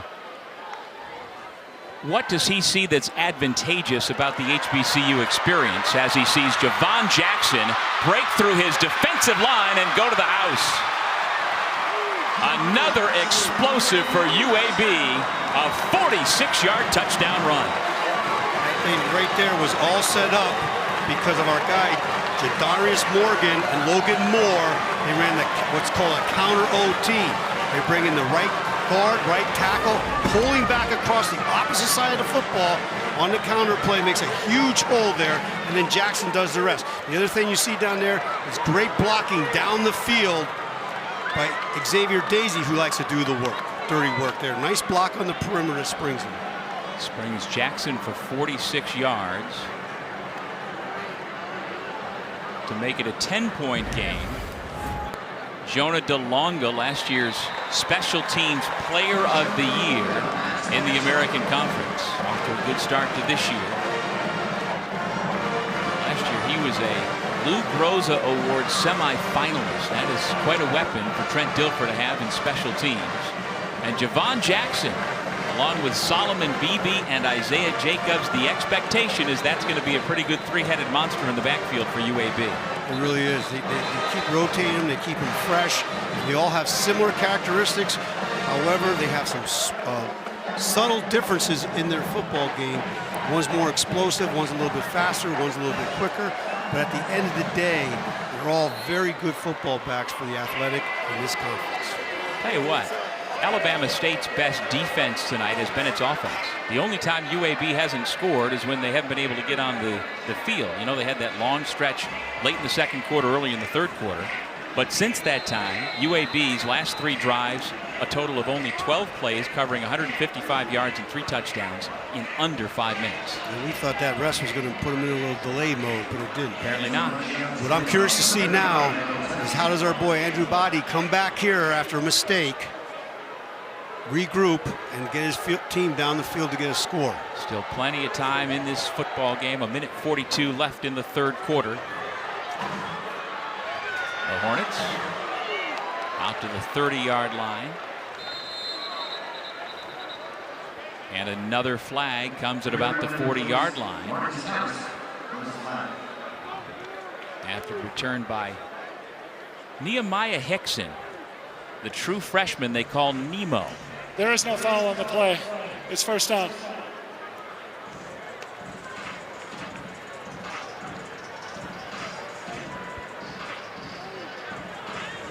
Alabama State has had multiple long sustained drives, including an impressive, 96, 97-yard drive in that crucial second quarter. It was a big drive because they made a beautiful stop on 4th down, and then took the ball and went 97 yards with very sustainable, using a lot of clock. If there was targeting. I just heard the tail end of that. They're going to check to see if there was targeting, says the referee Tim Rich. So the first time we've seen that this season, you and I. And I'll tell you what, the targeting numbers are down dramatically since this became a point of emphasis a few years ago, and Steve Shaw has the numbers to back it up. The players and the coaches have reacted positively to the way the rule is now being adjudicated. We'll see if we have a targeting here. Again, it's as much for the safety of the person who is targeting as the person who is being targeted, potentially. And was it on that first contact?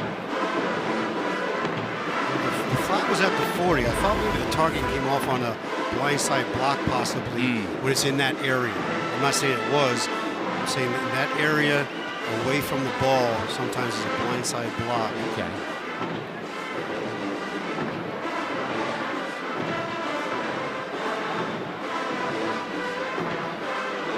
Right, the players do have to adjust. I'm thinking back how players do have to adjust the game. Coaches have to adjust the game. And I think it's very, very good for the safety of the game with not leading with the crown of your head. In the same vein, up my other side, when I'll be a defensive guy, it's also still a contact sport. No doubt. But when they lower that head, they got to look out. And sometimes, which the players don't understand, there is no foul the for safety is targeting. for the defensive guy. No doubt. Well, for targeting, you've got 3 components: a defenseless player, an indicator, and forcible contact to the head or neck.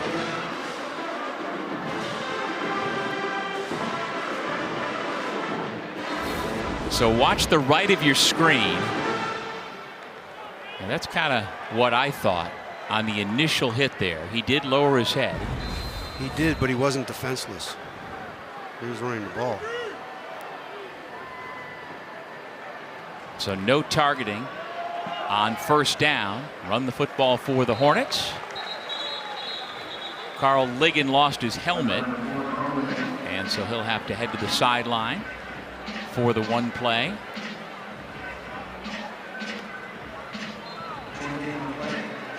You see Eddie said, tighten that a little bit harder. Yep.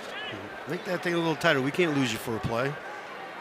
Well, Alabama State is averaging over 5 yards per rushing attempt tonight, led by their quarterback Andrew Body. 14 carries, 113 yards. Holtzclaw, their starting running back, is next with 42. Body flings it out near midfield, and it's a completion to Tyree Saunders. First catch of the season for the redshirt senior from Jacksonville. Ineligible receiver downfield. Offense number 78. 5-yard penalty. It's still second down. Well, bring it back. The center, Jeremiah Frazier, gets flagged. We had a clean first half. No laundry hardly at all, but that has changed here in the third quarter. Drastically.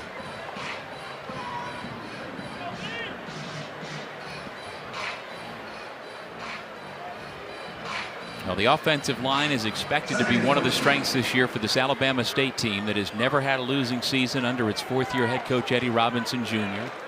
Picked third in the preseason poll in the SWAC East Division. So second down and long, swing it out near side, pass complete. Chased out of bounds after the completion is Holtzclaw out of the backfield. Well, everybody seems to agree that Southern is the team to beat in the West Division. Jackson State is the team to beat in the East, followed by the Rattlers, and then the Hornets at number 3. But, you know, preseason polls, as you know, Stack, don't mean a lot, and they mean even less in 2025. Absolutely, and I'll tell you what. At this juncture here, going into the fourth quarter, I'm very, very impressed with Alabama State, the way they're coached, the way they're playing. And if Jackson State, okay, is better than this team here, I can't wait to watch that game. Yep. Florida A&M as well, picked ahead of them, but the Hornets have shown themselves very well. But the tide turned a bit in the third quarter. UAB went into the halftime locker room trailing on their home turf, but have come out with a vengeance, led by their star quarterback Jalen Kitna and this fiery UAB offense. We head to the fourth quarter here on opening night in Birmingham.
entertaining night to start the 2025 football season here in Birmingham at Protective Stadium. A couple of in-state rivals. And in the third quarter, it was all UAB. The Blazers retake the lead with a 21-7 surge. A big turnover forced. We've seen more penalties, and now let's see on 3rd down and long if this UAB defense can get off the field one more time. They're showing blitz up here right now. I have a bet that they're going to back out and play zone. Body. First down. The offensive line held up, and a strike was thrown to Asa Gray. Very impressed here. Pocket. They did bring an all-out blitz, protected really well by the running back. He throws a strike inside out on the deep slant. Alabama State now on 3rd down is 10 out of 12. That is incredible. You got a percentage for me on that one? A lot. Not quite 90% anymore. I'm not sure what it is either. 88.5. Something like that. Off play action, pass a little low. I think he got it. Got his hands up underneath it again. So that is Asa Gregg with his 3rd reception, 2nd in a row. He had a touchdown catch earlier. Moved the chains again for the Hornets. To the 44-yard line of UAB.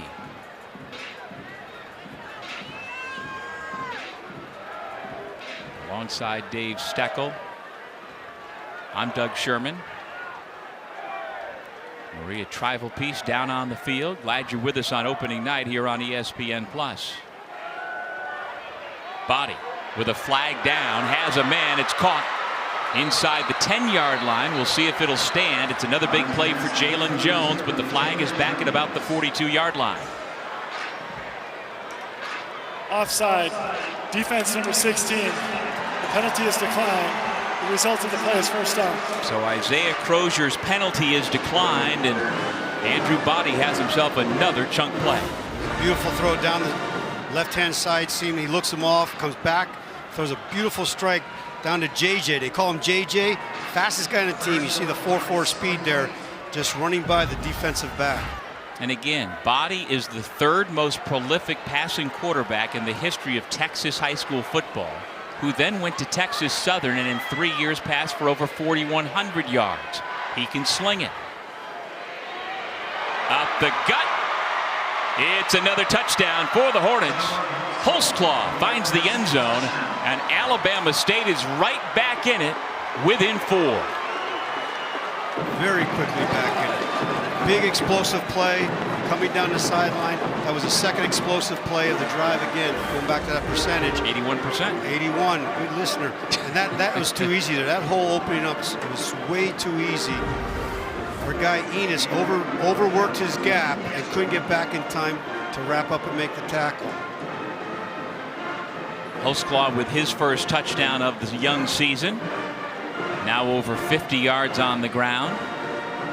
Abuakel with the point after, and it is good.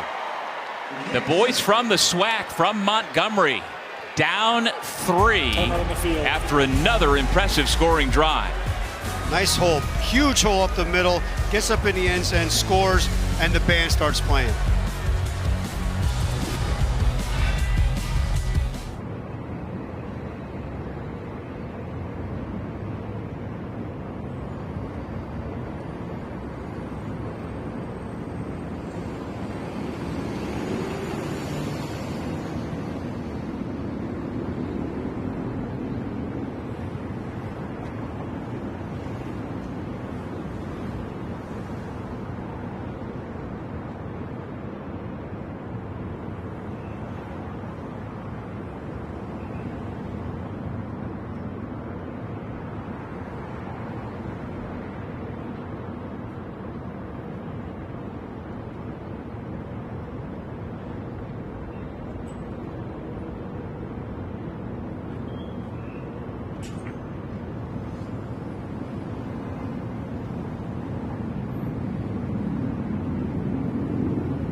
A lot of landmarks around the city of Birmingham. This is the Sloss Furnaces, a National Historic Landmark operated as a pig iron producing blast furnace from 1882 all the way until 1971.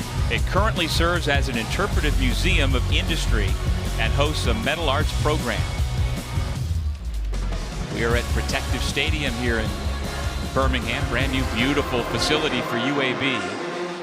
We are not on their campus. Their on-campus football facility is awesome as well. I mean, they have everything in place to take this program to the top of the American and perhaps beyond. Absolutely they do, and I think they will do it in time. Trent Dilfer's a good ball coach, good recruiter, builds relationships. I'm really excited about their future. Solomon Beebe across the 25, picks his way across the 35. And UAB gets the football back in terrific position with 13 minutes on the clock.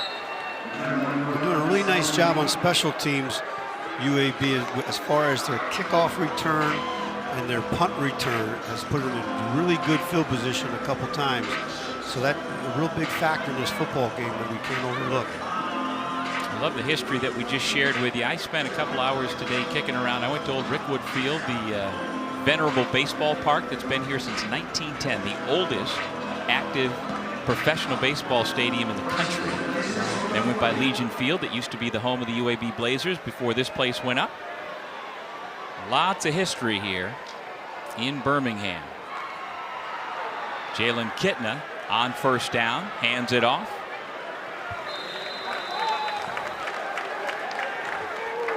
Nice run by Jacobs. Come down with simple zone play, gets a couple extra yards, they wrap him up, carries the defender about 3 extra yards with him, shows his lower body strength. He was a nominee last year for the Jason Witten Collegiate Man of the Year Award. We've talked about all the things he does off the field in the community. Kitna goes head first, and they will mark him down at just outside the 45-yard line. It's a first down run as he takes a page out of the playbook from his opposite number, Andrew Bodie. It was. I'm sitting up here in a little bit of shock, but it was well designed. They emptied the backfield. Linebacker ran out with it. There was nobody there, and he took it up and ran it right up the middle, which got the first down. Just his second run of the night, but it was effective. 1st and 10 from the 46-yard line of Alabama State. Pass deflected up into the air. Anybody's football, but nobody could come up with it. But batted in the air effectively for an incomplete pass. They came out smelling like a rose on that one. That ball was up there so high. I think it was Rudy Jean-Louis, number 8. Nice throw here. Goes with the zone read here. Holds the ball. Ball gets popped up. I don't know if it hit his hand or his face, but the ball obviously skied up in the end zone. And you're right. Rudy G. Louis did a nice job of getting it batted. Didn't bring it in though. Coming back with a corner blitz. On 2nd and 10. Got a couple of blockers out there. Able to pick up maybe 4 yards, maybe 5. Looked like it'll be a 4-yard gain. Iverson Hooks did a nice job of making something out of nothing here. Got that body language going though, because they just took him out of the game. 7th completion to Hooks. Now for 73 yards, and it'll bring up 3rd down. They've only converted 1 3rd down tonight, have the Blazers. 3rd down and 6.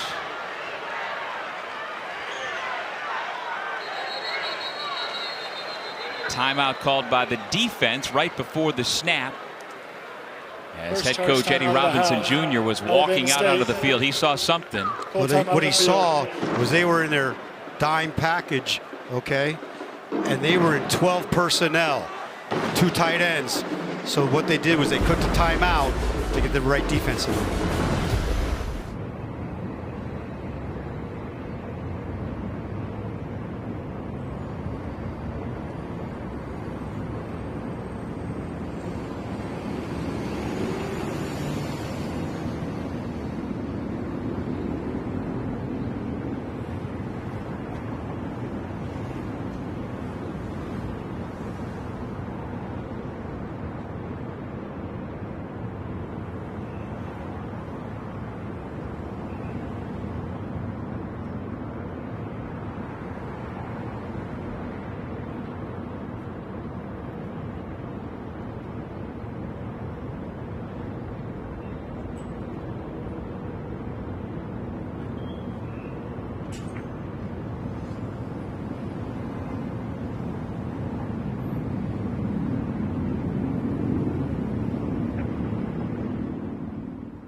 So after the timeout by Coach Robinson, what do you expect here, Steck? What I expect to see in here, if they're in 12 personnel, which I can't see it because they're all in that huddle out there right this second, is that means they're in 4-down territory, which they're either going to run the ball or they're going to go play action and try to pop it to the tight end, in my opinion, to get a first down. But they didn't. They came back out in 11 personnel, which means 1 tight end and 1 back, and spread them out here a little bit. Daisy's in the slot. Leg was the motion man. Kitna rolls right, has his man out of the backfield. Jacobs tackled at about the 40-yard line, and that'll bring up 4th down and 4.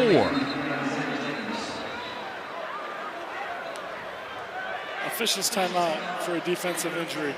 That play took a little bit too long to develop. This is a really good, well-designed scheme. But what happens here is he throws the fake punt. He's open right now. He's got to get him the ball a little bit quicker so he can get turned up down the field. And there's nice closing speed by Alabama State to make a very good play on the sideline to hold him back from yardage there. Well, Kayvon Henderson was one of them who closed quickly, and then the one who's slow to get up after also closing.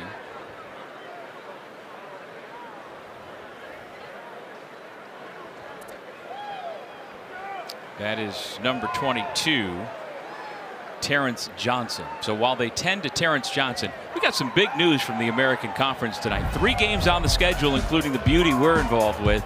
How about down in Tampa? After a slow start, South Florida runs 25th ranked Boise State out of the building.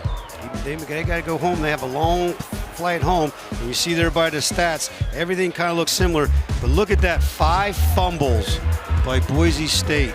Only 1 turnover for South Florida.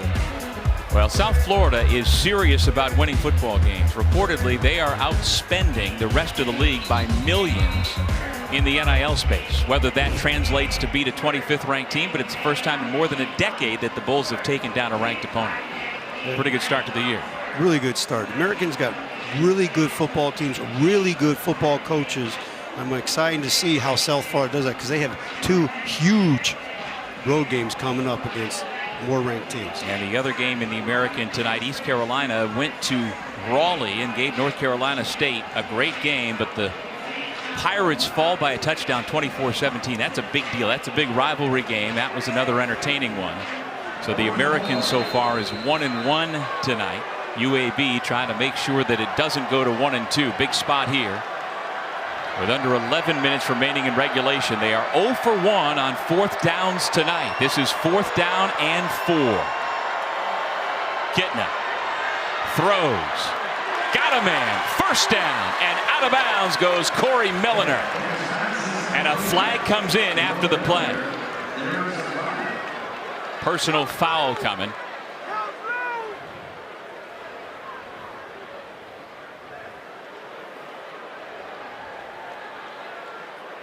There is no foul for a late and out of bounds.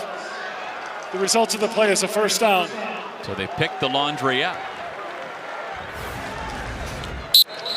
Good job here in the pocket. He buys some time with his feet, double pumps. Another beautiful strike by Kitna. First down chains. I think it's a good call. Comes up inside there. He's out. That was a good job by the referees talking to each other and not calling that. Yeah, Keon Lewis, it was close, but I think they got it right. So now they're going to change the spot, move the chains up a yard, spot the football at the 32-yard line for first down. We're going to look back at this game, and we got to remember that play because that was huge on 4th and 4. No doubt. Jalen Kitna, the redshirt senior from Tacoma, Washington, former Florida Gator, having himself a really nice opening night at quarterback. Isaiah Jacobs, their reliable 5th-year senior from Tulsa, able to get positive yardage. As we mentioned, he's the younger brother of Josh Jacobs, 3 times in the Pro Bowl. First team All-Pro running back, 5 years with the Raiders, now with the Packers. Hey, Green Bay picked up a pretty good player this afternoon, I heard. Yes, they did. How about that? A great player for a great price. Micah Parsons. I believe it was 3 or 4 years, $188 million. Yeah. Green Bay gave up 2 first-round draft picks in the next 2 years. And a lot of money. And a player. And a lot of money. He is now, Parsons is now the highest paid non-quarterback in the NFL. He was disgruntled in Dallas, got his way out of the city, and finds himself in a pretty good spot now. Go Pack go, huh? Yeah.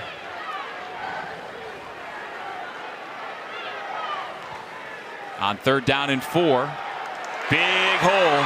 Huge gain for UAB. Isaiah Jacobs trying to be the closer here in the 4th quarter for the Blazers. Moore's did a nice job saving a tackle for a touchdown in there. Hopefully they can capitalize on it. And going back to Jacobs in the pack. Oh, let's see this run again here. Nice job coming down inside. Good little jump cut. Come up in the middle here. Nice job of the way he locks that ball away. It comes up. Good sound tackle in the secondary here. Well, he was recruited out of Owasso High School in Oklahoma by schools like Michigan. He chose Maryland, started his career with the Terps.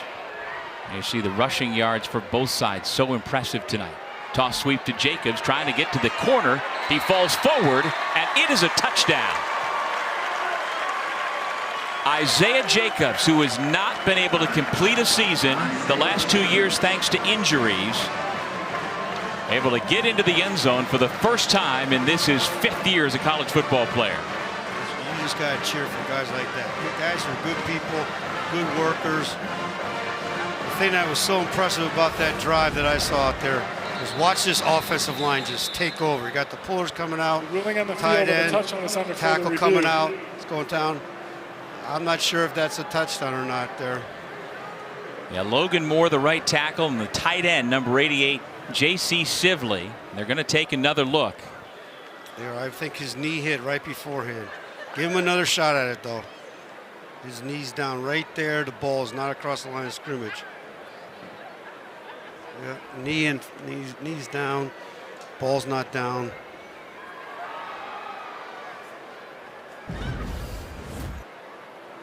I'm 0 for 1. I got it. Come on, I got to be 500. All right. Get you to 1 for 2. I got to get to 1 and 2 here. Assuming they see what we see, it seems like it should be pretty easy. But you're right, that doesn't diminish the fact that they did a great job blocking that play.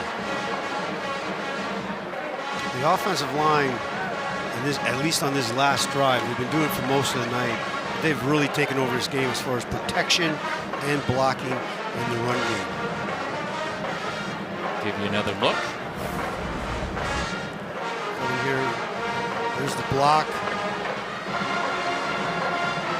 There's extending. I think his arm's down too. I think he's got a knee, he's got a forearm, got an elbow down there. I think that's coming really back. But I'll tell you what, Logan Moore, like you said. After review, the ruling on the field of a touchdown is upheld. Oh, they uphold the touchdown. Stack, I can see it in your face. You're downtrodden. Come on, oh, man. Man, I could get my mojo back here. or you know what? Now here's what I got to say though. Okay, in my defense, when Mark came up here, the replay official, he got mad at me. If you remember, I said, "Well, I used to be a ball coach, and you guys always get it wrong." So who's wrong here, me or Mark? I don't know. I think Mark's 0 for 2. That's my story, and I'm sticking to it. Well, that's Mark Larson, and he was very generous with his time before the game, and we always appreciate hearing their thoughts going in. He was, and I hope he knows I was just teasing him down inside. Yeah, not an easy job. So it is upheld, not confirmed, it's upheld, and the touchdown stands. So with the PAT, Jacobs makes it 45-35 UAB.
UAB extends its lead back to 10 on the 5-yard touchdown run by what's a wonderful story in Isaiah Jacobs, and Maria has more. Isaiah Jacobs be great on the football field tonight, but Trent Dilfer tells us that he's also a great human being off the field. Here's an example, guys. Last year when Isaiah Jacobs had surgery with the injury that ended his season, he woke up from that surgery at the end of it and said, "Can I get to community service on Monday?" He is incredibly involved here in Birmingham. He just wants to help people and serve. So just showing how he can be a great human being beyond the football field. Yeah, and his story about injuries is part of it. That foot injury you referenced there was what cost him after the Navy game last year the rest of his season. Yeah, the year before, he was in the midst of a career game against Tulane, had a couple of touchdowns, 95 yards rushing on 18 carries when he blew out his knee and lost the 2023 season. So, like talking to the OC, Alex Mortensen, for as much as you want everybody to stay healthy, he and everybody else for the Blazers are rooting hard for number 3 to stay healthy this year. Especially through the season, because Alex made a comment, is we want him to get to Tulsa to go back home and play in front of his home crowd back in Tulsa at the end of the season.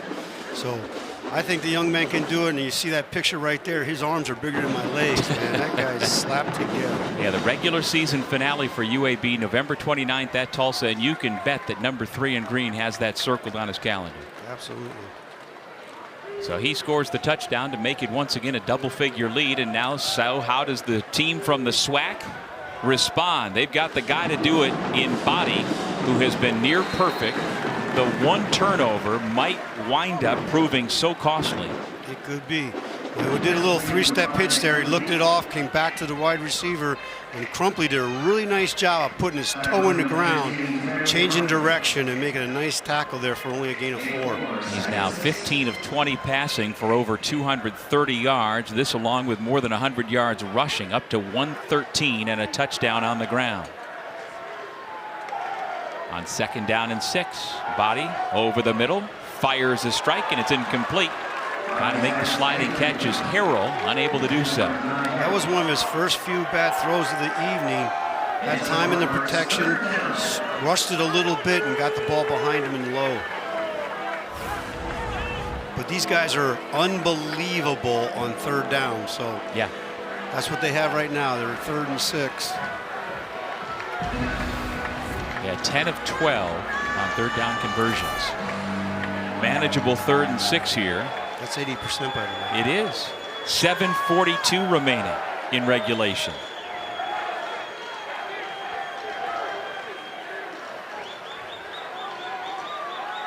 Body under pressure, dumps it off, and the screenplay works out to the 35-yard line, and that was the line to gain. Alabama State gets another 1st down on 3rd down. That was really one heck of a call by Coach Barnett, because they came all out pressure and set it up with a screen. He dumped it up over the top, which made a beautiful throw, and they got the 1st down. We've got a quarterback clinic going on tonight. Kitna and Badia combined 34 for 44 passing, 483 yards and 5 touchdowns. Is that good? Yeah. That's mind-boggling. Body looking to add to it. Picks his way through a crowded backfield, and he's got room to run. To the 40, hesitates, to the 30, now to the 20, has blockers inside the 5, and he fumbled as he went down. It's picked up, run into the end zone, but they say he was down. The officials called him down. It did look like his knee was down from up here. It's a 63-yard run by the quarterback, Andrew Bodie, who is now closing in on. Can he get to 200 yards rushing in addition to what he's doing throwing the football? He's got a 60-yard touchdown run and very nearly had another long one today, or right there. But we do have a flag down that we see back at midfield. I really hope that's not against Alabama State, because that's way behind the play. And the other thing I saw there with Body is he was very patient and let the blocks take care of himself to make that cutback.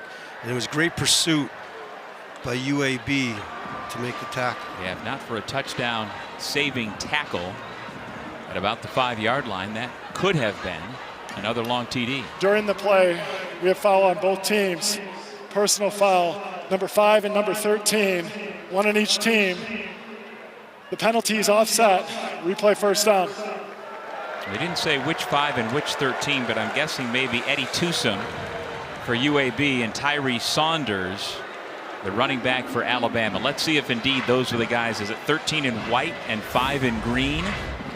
That's so disappointing with the lack of discipline, because this is a marvelous run here.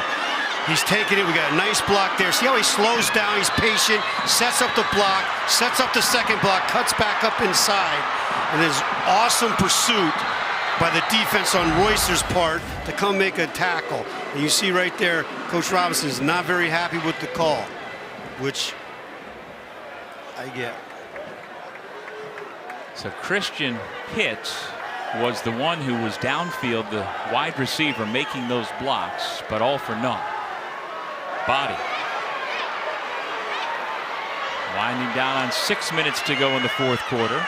Able to get across the 40-yard line before Devin Hightower, former Michigan State Spartan, former Cincinnati Bearcat, former Rhode Island Ram, who last year was a honorable mention All CAA for an FCS playoff team.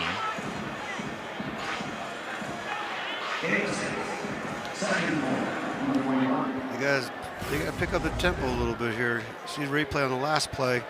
Sees the pocket, comes up inside. Yeah, they've got to score twice and get a stop. Jalen Jones trying to make another big play, able to do it, but we've got more laundry. 2 flags back around the 40, 45-yard line. Okay, we're starting to get a lack of discipline here with the officials calling the game. They're getting a little sticky here, getting involved here in the fourth quarter. I hope they're really legitimate calls, and I don't mean that mean or disrespectful. Holding, offense number 17. 10-yard penalty, second down. That's Asa Gregg, one of the wide receivers. Yep, on the perimeter blocking with the screen, the little bubble screen they threw out here.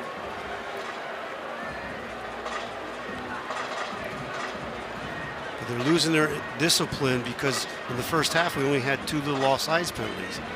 And now all of a sudden the Yellow Hankies are coming out a whole bunch. Then you come out in the part. Yeah, he's got his hands up on top. Good call by the official there. Excellent call by the official. He's got the shoulder and the twist, and then he lets it go and puts his hands up in the air like, I didn't do anything. So, yeah, that was definitely a hold. Good call by the official. Carl Ligon is the running back as the officials stop play before the snap.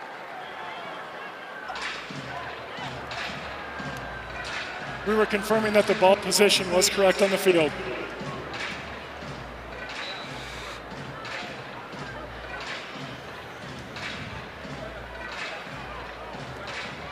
Well, will we have a little magic here late in the Magic City? Time is of the essence with just over 5 left on the clock and running for Alabama State if they're going to be able to pull off the upset. They led at halftime. Body completes another pass. Ligon goes down, but now under 5 minutes as the clock continues to run. That was a beautiful little jump cut that young man had. By a little time, good job of hustling, but now they're in slow motion mode. They got to go a little bit faster when you're down 2 possessions. Good job. Put it in there, boom, missed tackle, great little jump cut there. Smart to get down. And they just took 25 seconds off the clock here. Right, play clock under 15. And now finally the defense of UAB calls second charge timeout. Time out of the half. But UAB, precious 30 seconds tick away. We'll take a break with them with Time out of the 4:28 field. remaining. UAB up by 10 over Alabama State.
The defense last year for UAB was not good, so they cleaned house with the staff. New defensive coordinator Steve Russ came in, brought several men with him.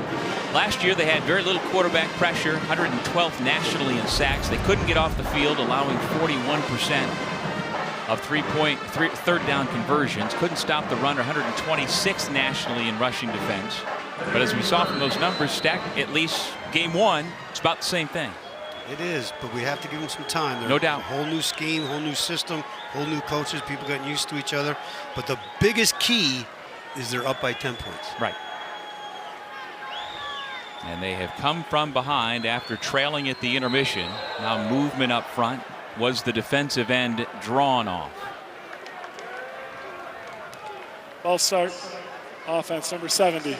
5-yard penalty. Third down. So that's the big man Desmond Daniels, who we highlighted in the first half. And if you're 6'5", 309 standing there on the end, it's hard to hide if you move early.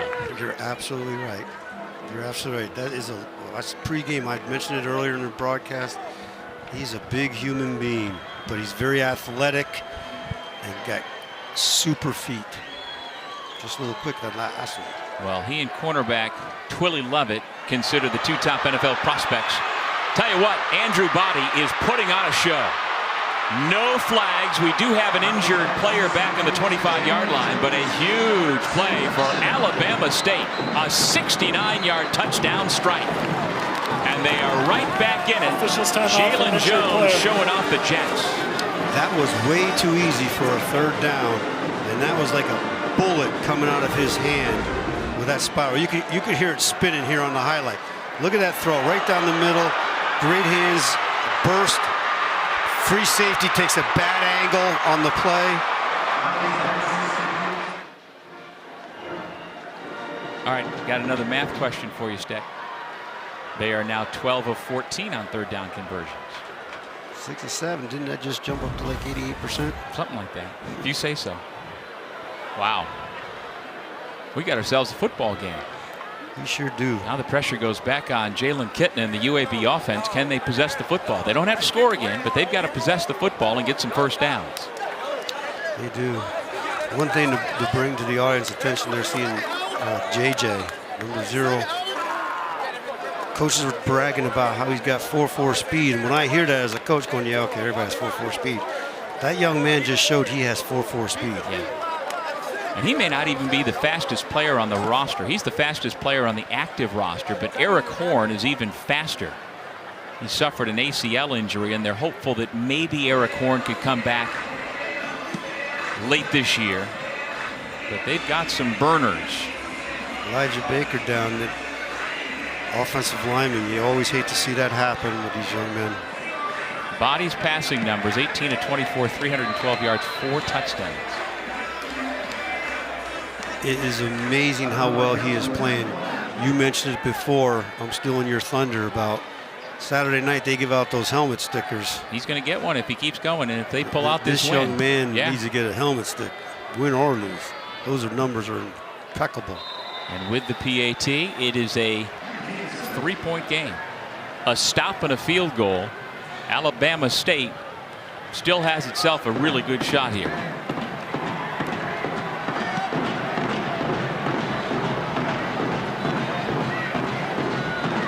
So now there's been a lot of talk in Birmingham coming into the season for UAB. Their three-headed monster of running backs, Javon Jackson, Solomon Beebe, Isaiah Jacobs.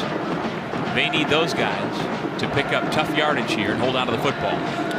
They need that, exactly what you just said, and how they're going to do it. How they're going to do it is with their offensive line. The way their offensive line can come off and mash people. This is called the old famous 4-minute drill. Javon Jackson, look at this young man. Comes up inside, he's got the quickness, he's got the burst, he's got the little hop jump there. Here he comes inside here, he can bounce it and use his speed, power, spin move. On that play, he comes down here, boom, he just sticks it in the ground. There's power again coming up. He's got speed, he's got power, he's got quickness. He's got to run the football, but as we see on all these clips, Doug, hold by the offensive line. The offensive line has got to take this game over and say, hey, we're blocking for Javon Jackson, and with Isaiah Jacobs and Solomon Beebe, whoever's back there, we have to make the holes open for them. But this young man with 15 rushes, 117 yards, 2 touchdowns, got to take the game over. And as a group, they have combined for 4 rushing touchdowns. Jacobs and Beebe each have 1, and they are all averaging right around 7 yards per carry. That's amazing. We keep talking about Kitna, and he has been spectacular, but you just made a great point about that running game. On the pooch kick. Dangerous play right there. Looks like everybody's okay as Iverson Hook secured the football while flying through the air. Which was critical because I know it wasn't an onside kick, but that's a free ball when it crosses that 10-yard mark. So that was a really good play by that young man. UAB collectively 7.4 yards per rush.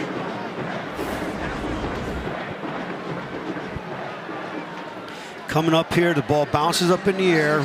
See the people coming.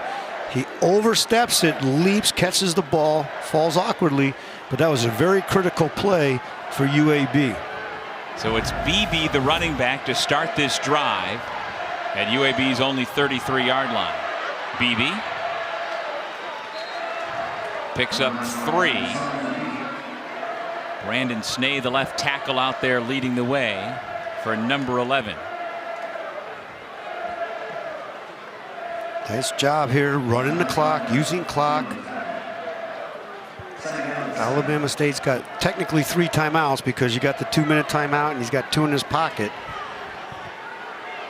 This is definitely NFL mentality here, munching the clock. Well, you've still got 15 on the play clock when UAB snaps the football. Kitna looking downfield, now just going to get rid of the football and throws it away. Clock will stop. Terrific pressure in pursuit was DeAndre Morris, the senior safety from Atlanta. Situational football, Steck is not a fan of that. Not only they put themselves in a 3rd and long situation, they stop the clock. Right now, I understand they have a 3-point lead. They want more for insurance, but they're playing the clock right now. And conversely, they're only 2 on 5 for 3rd downs.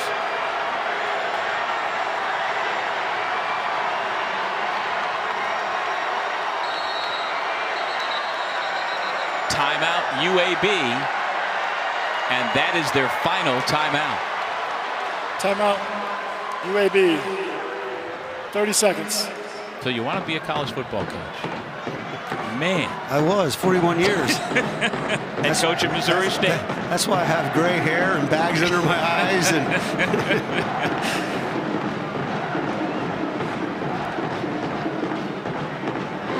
well, we've got 11 Birmingham area players who are enjoying a homecoming here for Alabama State. Their friends and family have made the trip as well. Maria has more about the energy on that side of the football stadium right now. Just feel an energy shift down here on the sidelines, guys. The Alabama State fans are on their feet. I don't think there's too many of them sitting down, and the players are all jumping up and down, especially after UAB called that last time out. They're excited. They're ready to try to take this lead back. Well, they've got a big 3rd down here to try and get UAB's offense off the field, and if they can do it, they got all sorts of time, especially with the quick strike offense we have seen all night long from Alabama State. that's the amazing part, is the quick strike, like you just mentioned. They've been getting very big explosive plays against them. Critical play here. They're going to keep it on the ground. Huge hole, and it's a 1st down and more. Right up the middle, untouched. Javon Jackson could have driven a truck through that line of scrimmage. What we did just talk about, Javon Jackson, his explosiveness, but the offensive line created a huge hole that I think you could have ran through, Doug. No. I told you. Look at that hug. They ran the inside counter play. We used to call that a wham play, where the tight end comes in and blocks the nose guard on a trap play. Super block by Elijah Lag there, and look at him take off. 48 yards, now 165 on the game. Could be a game-winning run. Now if you're defensively Alabama State, you've got to hold them to a field goal, and you've got to get off the field. Jacobs secures the football. Time is called after a short gain. And so now 1 timeout remaining for the Hornets. Second charge timeout of the half. Alabama State, 30 seconds. Which quite frankly is a very good call, because if they stop him here, I'd even use my other timeout. Yep. Because absolutely. offensive guys say, hey, I don't want timeouts, I want the football. Yep. And you're going to get a third timeout with the 2-minute. 2-minute timeout. Yep. So this was actually a really good situation call by coach in this setting. Now, on the flip side, I understand they want a touchdown. They have to run the ball. They have to make them use their timeout. They got to run the football and pound it up inside there. Whether they want to spread them out and run it like they did on 3rd down, or they want to get in 12 personnel, but they need to run the football. And with the way the offensive line has been opening up holes, it's a good strategy. That's what you need to be thinking. UAB has had 5 trips into the red zone and has scored 4 touchdowns, had 1 turnover on downs, and now they are back in the red zone. 2nd down, 9 yards to go from the 15. Looking to pass. Kitna throws to the end zone. There's contact and a flag.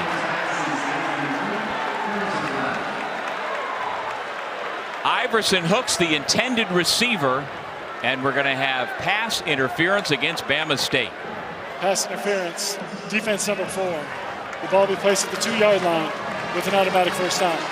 So it's Twilly Lovett, the senior from Belle Chase, Louisiana. Well, in my opinion, they came out smelling like a rose, but they have the contact, and that was definitely contacting. However, the ball is 5-6 yards out of bounds. I think they still have the uncatchable rule. There was no way he was going to catch that football, so the contact didn't really matter. And then the other flip side of it is, why are you throwing the football and stopping the clock? You're playing the clock right now. Now it's 1st and goal from about the 2-yard line. UAB tries to punch it in straight up the middle by Jackson, and he's going to be stopped just shy. Okay, which is really good right now. So what they have to do right now, that actually would really worked on UAB's favor by getting the ball down the 1-yard line. And now they're going to take the clock down to the 2-minute timeout. So they're going to have 2 minutes. Now the other flip side of it is, should you have let them score? But now it's 2 minutes left in the game, but it's a 2-possession game. If it was a 1-possession game, I would probably let them score real quick. But now they score here, it's still a 2-possession game with 2 minutes left. You got to keep him out of the end zone. That's your best shot. Back for the finish in Birmingham right after this.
All right, UAB is clearly in the driver's seat.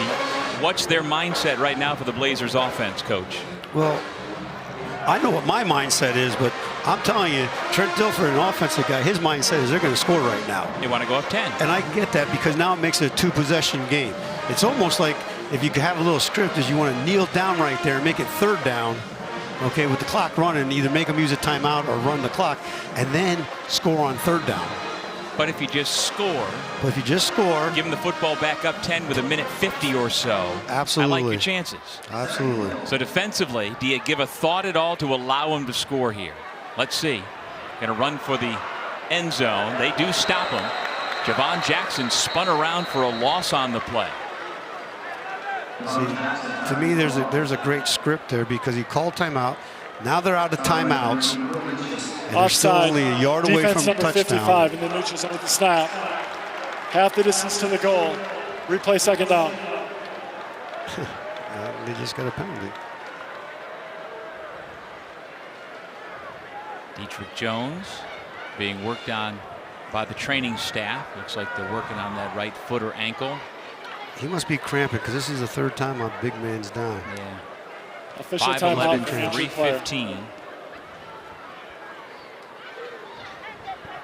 So it was a defensive offside. So they're going to repeat second down. That's a huge play as well. Now the other thing that UAB has to do, and I know they want to score, but with the huge play here, is they're going to set the clock with 25 seconds. Now, if Eddie doesn't take a timeout here, you need to snap that football with 1 second on the clock. Go ahead and score. You take 25 seconds off the clock. Now it's a 125. The kickoff's going to take another 7 seconds off. You're down to 1 minute and 10 seconds left, and it's a two-possession game.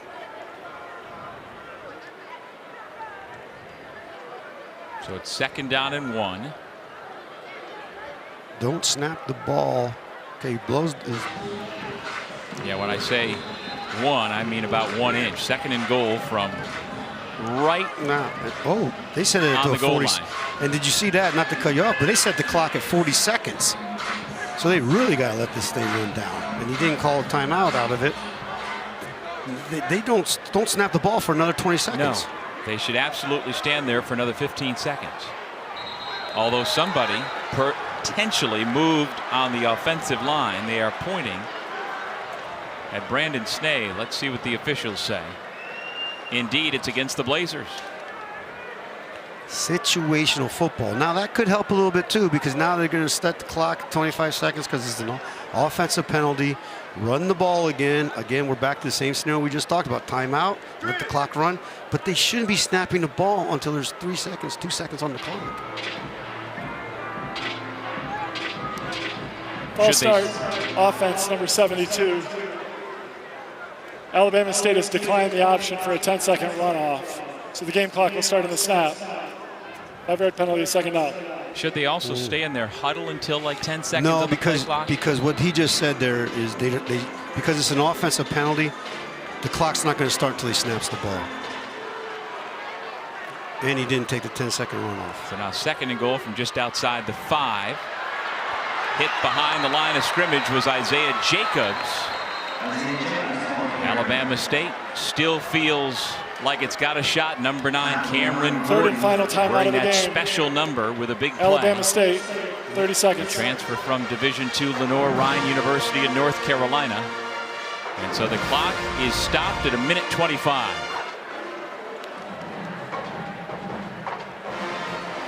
Able to beat his man, the right tackle Logan Moore, to make that stop. Which was a fantastic play and stop. Now, here is what they must do. I'm not telling you they're going to do it, but this is what they must do now. They're going to come back out here after timeout.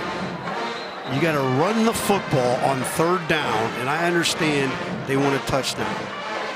Run the football. They can't stop the clock. Let the clock run down. Then you kick a field goal, and now it's a 6-point game. I understand that. A touchdown and an extra point can beat you, but it's still 6 points. A field goal won't tie you. Run the clock down, run the ball, let the clock tick down. And now when they're getting the ball, we're talking no timeouts and 40 seconds left. But we've seen Alabama State score repeatedly on long plays. Point well made. So but you got to play the percentage at some point in time. On 3rd and goal, Beebe changes directions. Kitna out in front, throws a key block, and it's a touchdown for UAB that should put this thing to bed. Nice job. Nice job. What a block by Kitna. Love it. What a block by Kitna. At 6'5", 225, a pulling quarterback leads his running back into the end zone. I like what you're thinking, man. Pulling quarterback. That's why. Watch the replay here. Gives it to Beebe, runs the fake, he bounces it back, then he gets out there and he becomes a lead blocker. And what's really smart about this is he doesn't block below the waist, gets a little block there, and Beebe walks in for the touchdown. So UAB has had 9 drives tonight. They have scored on 8 of them, and the other ended on the Alabama State 4-yard line. Wow. Yeah, that's amazing. Man. Good job by the O-line. Good job by the linebacker stepping up in the play. He has to bounce the play. You see Kitna with the block, and Beebe just walks on in. That's Beebe's 2nd touchdown run of the night. He and Jackson have gotten to the end zone on the ground a couple of times. Kitna has a couple of touchdown passes to Milliner and Hooks. And Isaiah Jacobs has also found the end zone. This offense has been clicking all night long. And again, the only thing that stopped this offense was when they didn't get the football late in the 2nd quarter and early in the 3rd quarter. Otherwise, they've been unstoppable.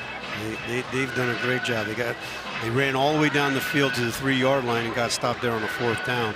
But the yards they got there is something. This has been an unbelievable show of fireworks from both sides of the football. If you like offensive football, which I don't, by the way, being an old defensive guy, but this has been a beautiful showcase with these players.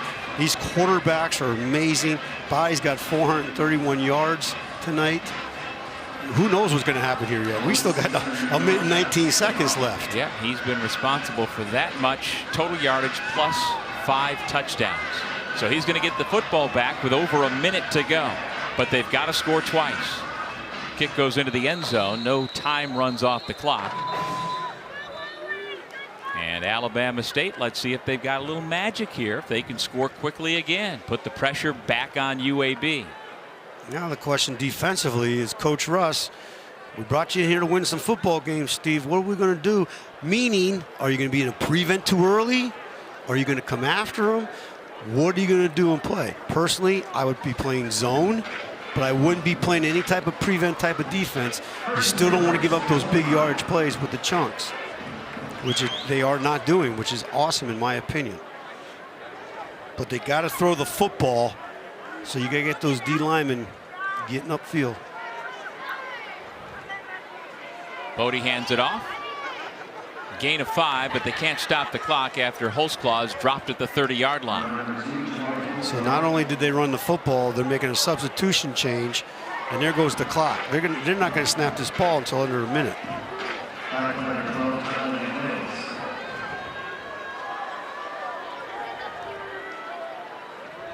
Run it again up the middle. And again, they are short of the line to gain, and again the clock continues to run. And again, we've got another Hornet slow to get up. Now he does get to his feet, but the whistle comes. That is Jeremiah Frazier. And now because they stopped the play, Frazier does have to go out. He tried to say, I'm okay, I'm staying in.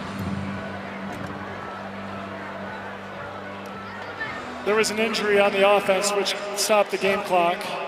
There will be a 10-second runoff. Please reset the game clock to 29 seconds, and the game clock will start on the sniggle. Well, the numbers for Bodie are remarkable. So on the first 2 plays of this drive, why has he handed off the football? I'm sitting here perplexed. That's an excellent question on your part.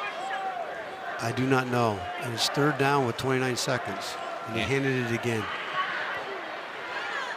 Kuykendall out of bounds to stop the clock. 14 seconds to go. All but academic at this point. Alabama State has come up from Montgomery, about a 90-minute drive, and given the boys from the FBS all they can handle on opening night. But this in-state rivalry game looks like it's going to be a survival mode for the Blazers. Win in advance. That's all you have to do. 1-0. That's what they've got all over their football complex here at UAB. 1-0. And they are about to go to 1-0. That'll do it as the clock winds down the final 5 seconds from trailing at halftime on their home field to a 10-point victory. Your final score 52-42. Trent Dilfer's team off to a 1-0 start. Tell you what's really good. They won a football game. You know, good for Trent, bad for Coach Robinson. I understand it, but it's a whole lot more fun when you go in the meeting room tomorrow with a 52-42 win and be able to solve your problems and research it, look at the video, and like Trent said earlier to us, and I firmly believe this, you must get better every week. So there's a lot to improve on both sides of the ball, even though the offense looks stellar. Go in there, make corrections, make sound decisions, and move forward to the next game to be 1-0 again. Well, the offensive numbers are just spectacular. Kitten 18 of 23 passing for 247 yards and 2 touchdowns. Jackson ran the ball for 166 yards and 2 touchdowns. Beebe went for 51 and a pair of scores. Jacobs got into the end zone, ran for 42 yards. Milner almost caught 100 yards. He went for 5 catches, 98 yards. They've got a lot of weapons to utilize going forward. Absolutely. This team has got really good offensive line play. You got skill on both sides. You got Kittner, who I do agree with Trent right now, has really matured from last year when I had him at the Rice game, which was really good. So now what they got to do is improve defensively and stay steady offensively, and good things will happen. Let's go down to Maria. Javon, your team trailed in that first half. What was the message at halftime to be able to rebound in the second 2 quarters? It was always trust our training. It was just going back to what we knew and just being able to just sit in there and just understand that the guys that's around me, they went through the same stuff that I went through. So just going in the battle with them together and just knowing that it's all together. Your teammates are having fun behind you, but you had some fun tonight in your first game as a Blazer, 166 yards and 2 touchdowns. What enabled you to be able to do that? Man, like I said, these guys behind me, man, they might be back here trolling, but, man, it's a strong vibe in the running back room and just everywhere around us on this team. So, I mean, this team just been carrying me. So, you know what I'm saying, the performance that I had tonight. You want to troll them back really quickly before we send it back up to the booth? Back to you guys. Yeah, down 21-17 at the intermission. They're able to come back. Body was tremendous at quarterback in a losing effort. 431 total yards, 5 touchdowns. UAB 35 second half points to start the season 1-0. Which is awesome in that trajectory. And the other thing you got to give the offense credit for is we talked about, it was like 12 and a half minutes they didn't have the football, plus the 20 minutes in the locker room. Yep. So they're not on the football field for 32 minutes, and they came out and responded with 4 straight touchdowns, which is amazing. That'll wrap things up from here in Birmingham. UAB wins 52-42. For my partners, Dave Snell, Maria Tribal Beats, and our entire production crew, I'm Doug Sherman. So long from Birmingham, Alabama.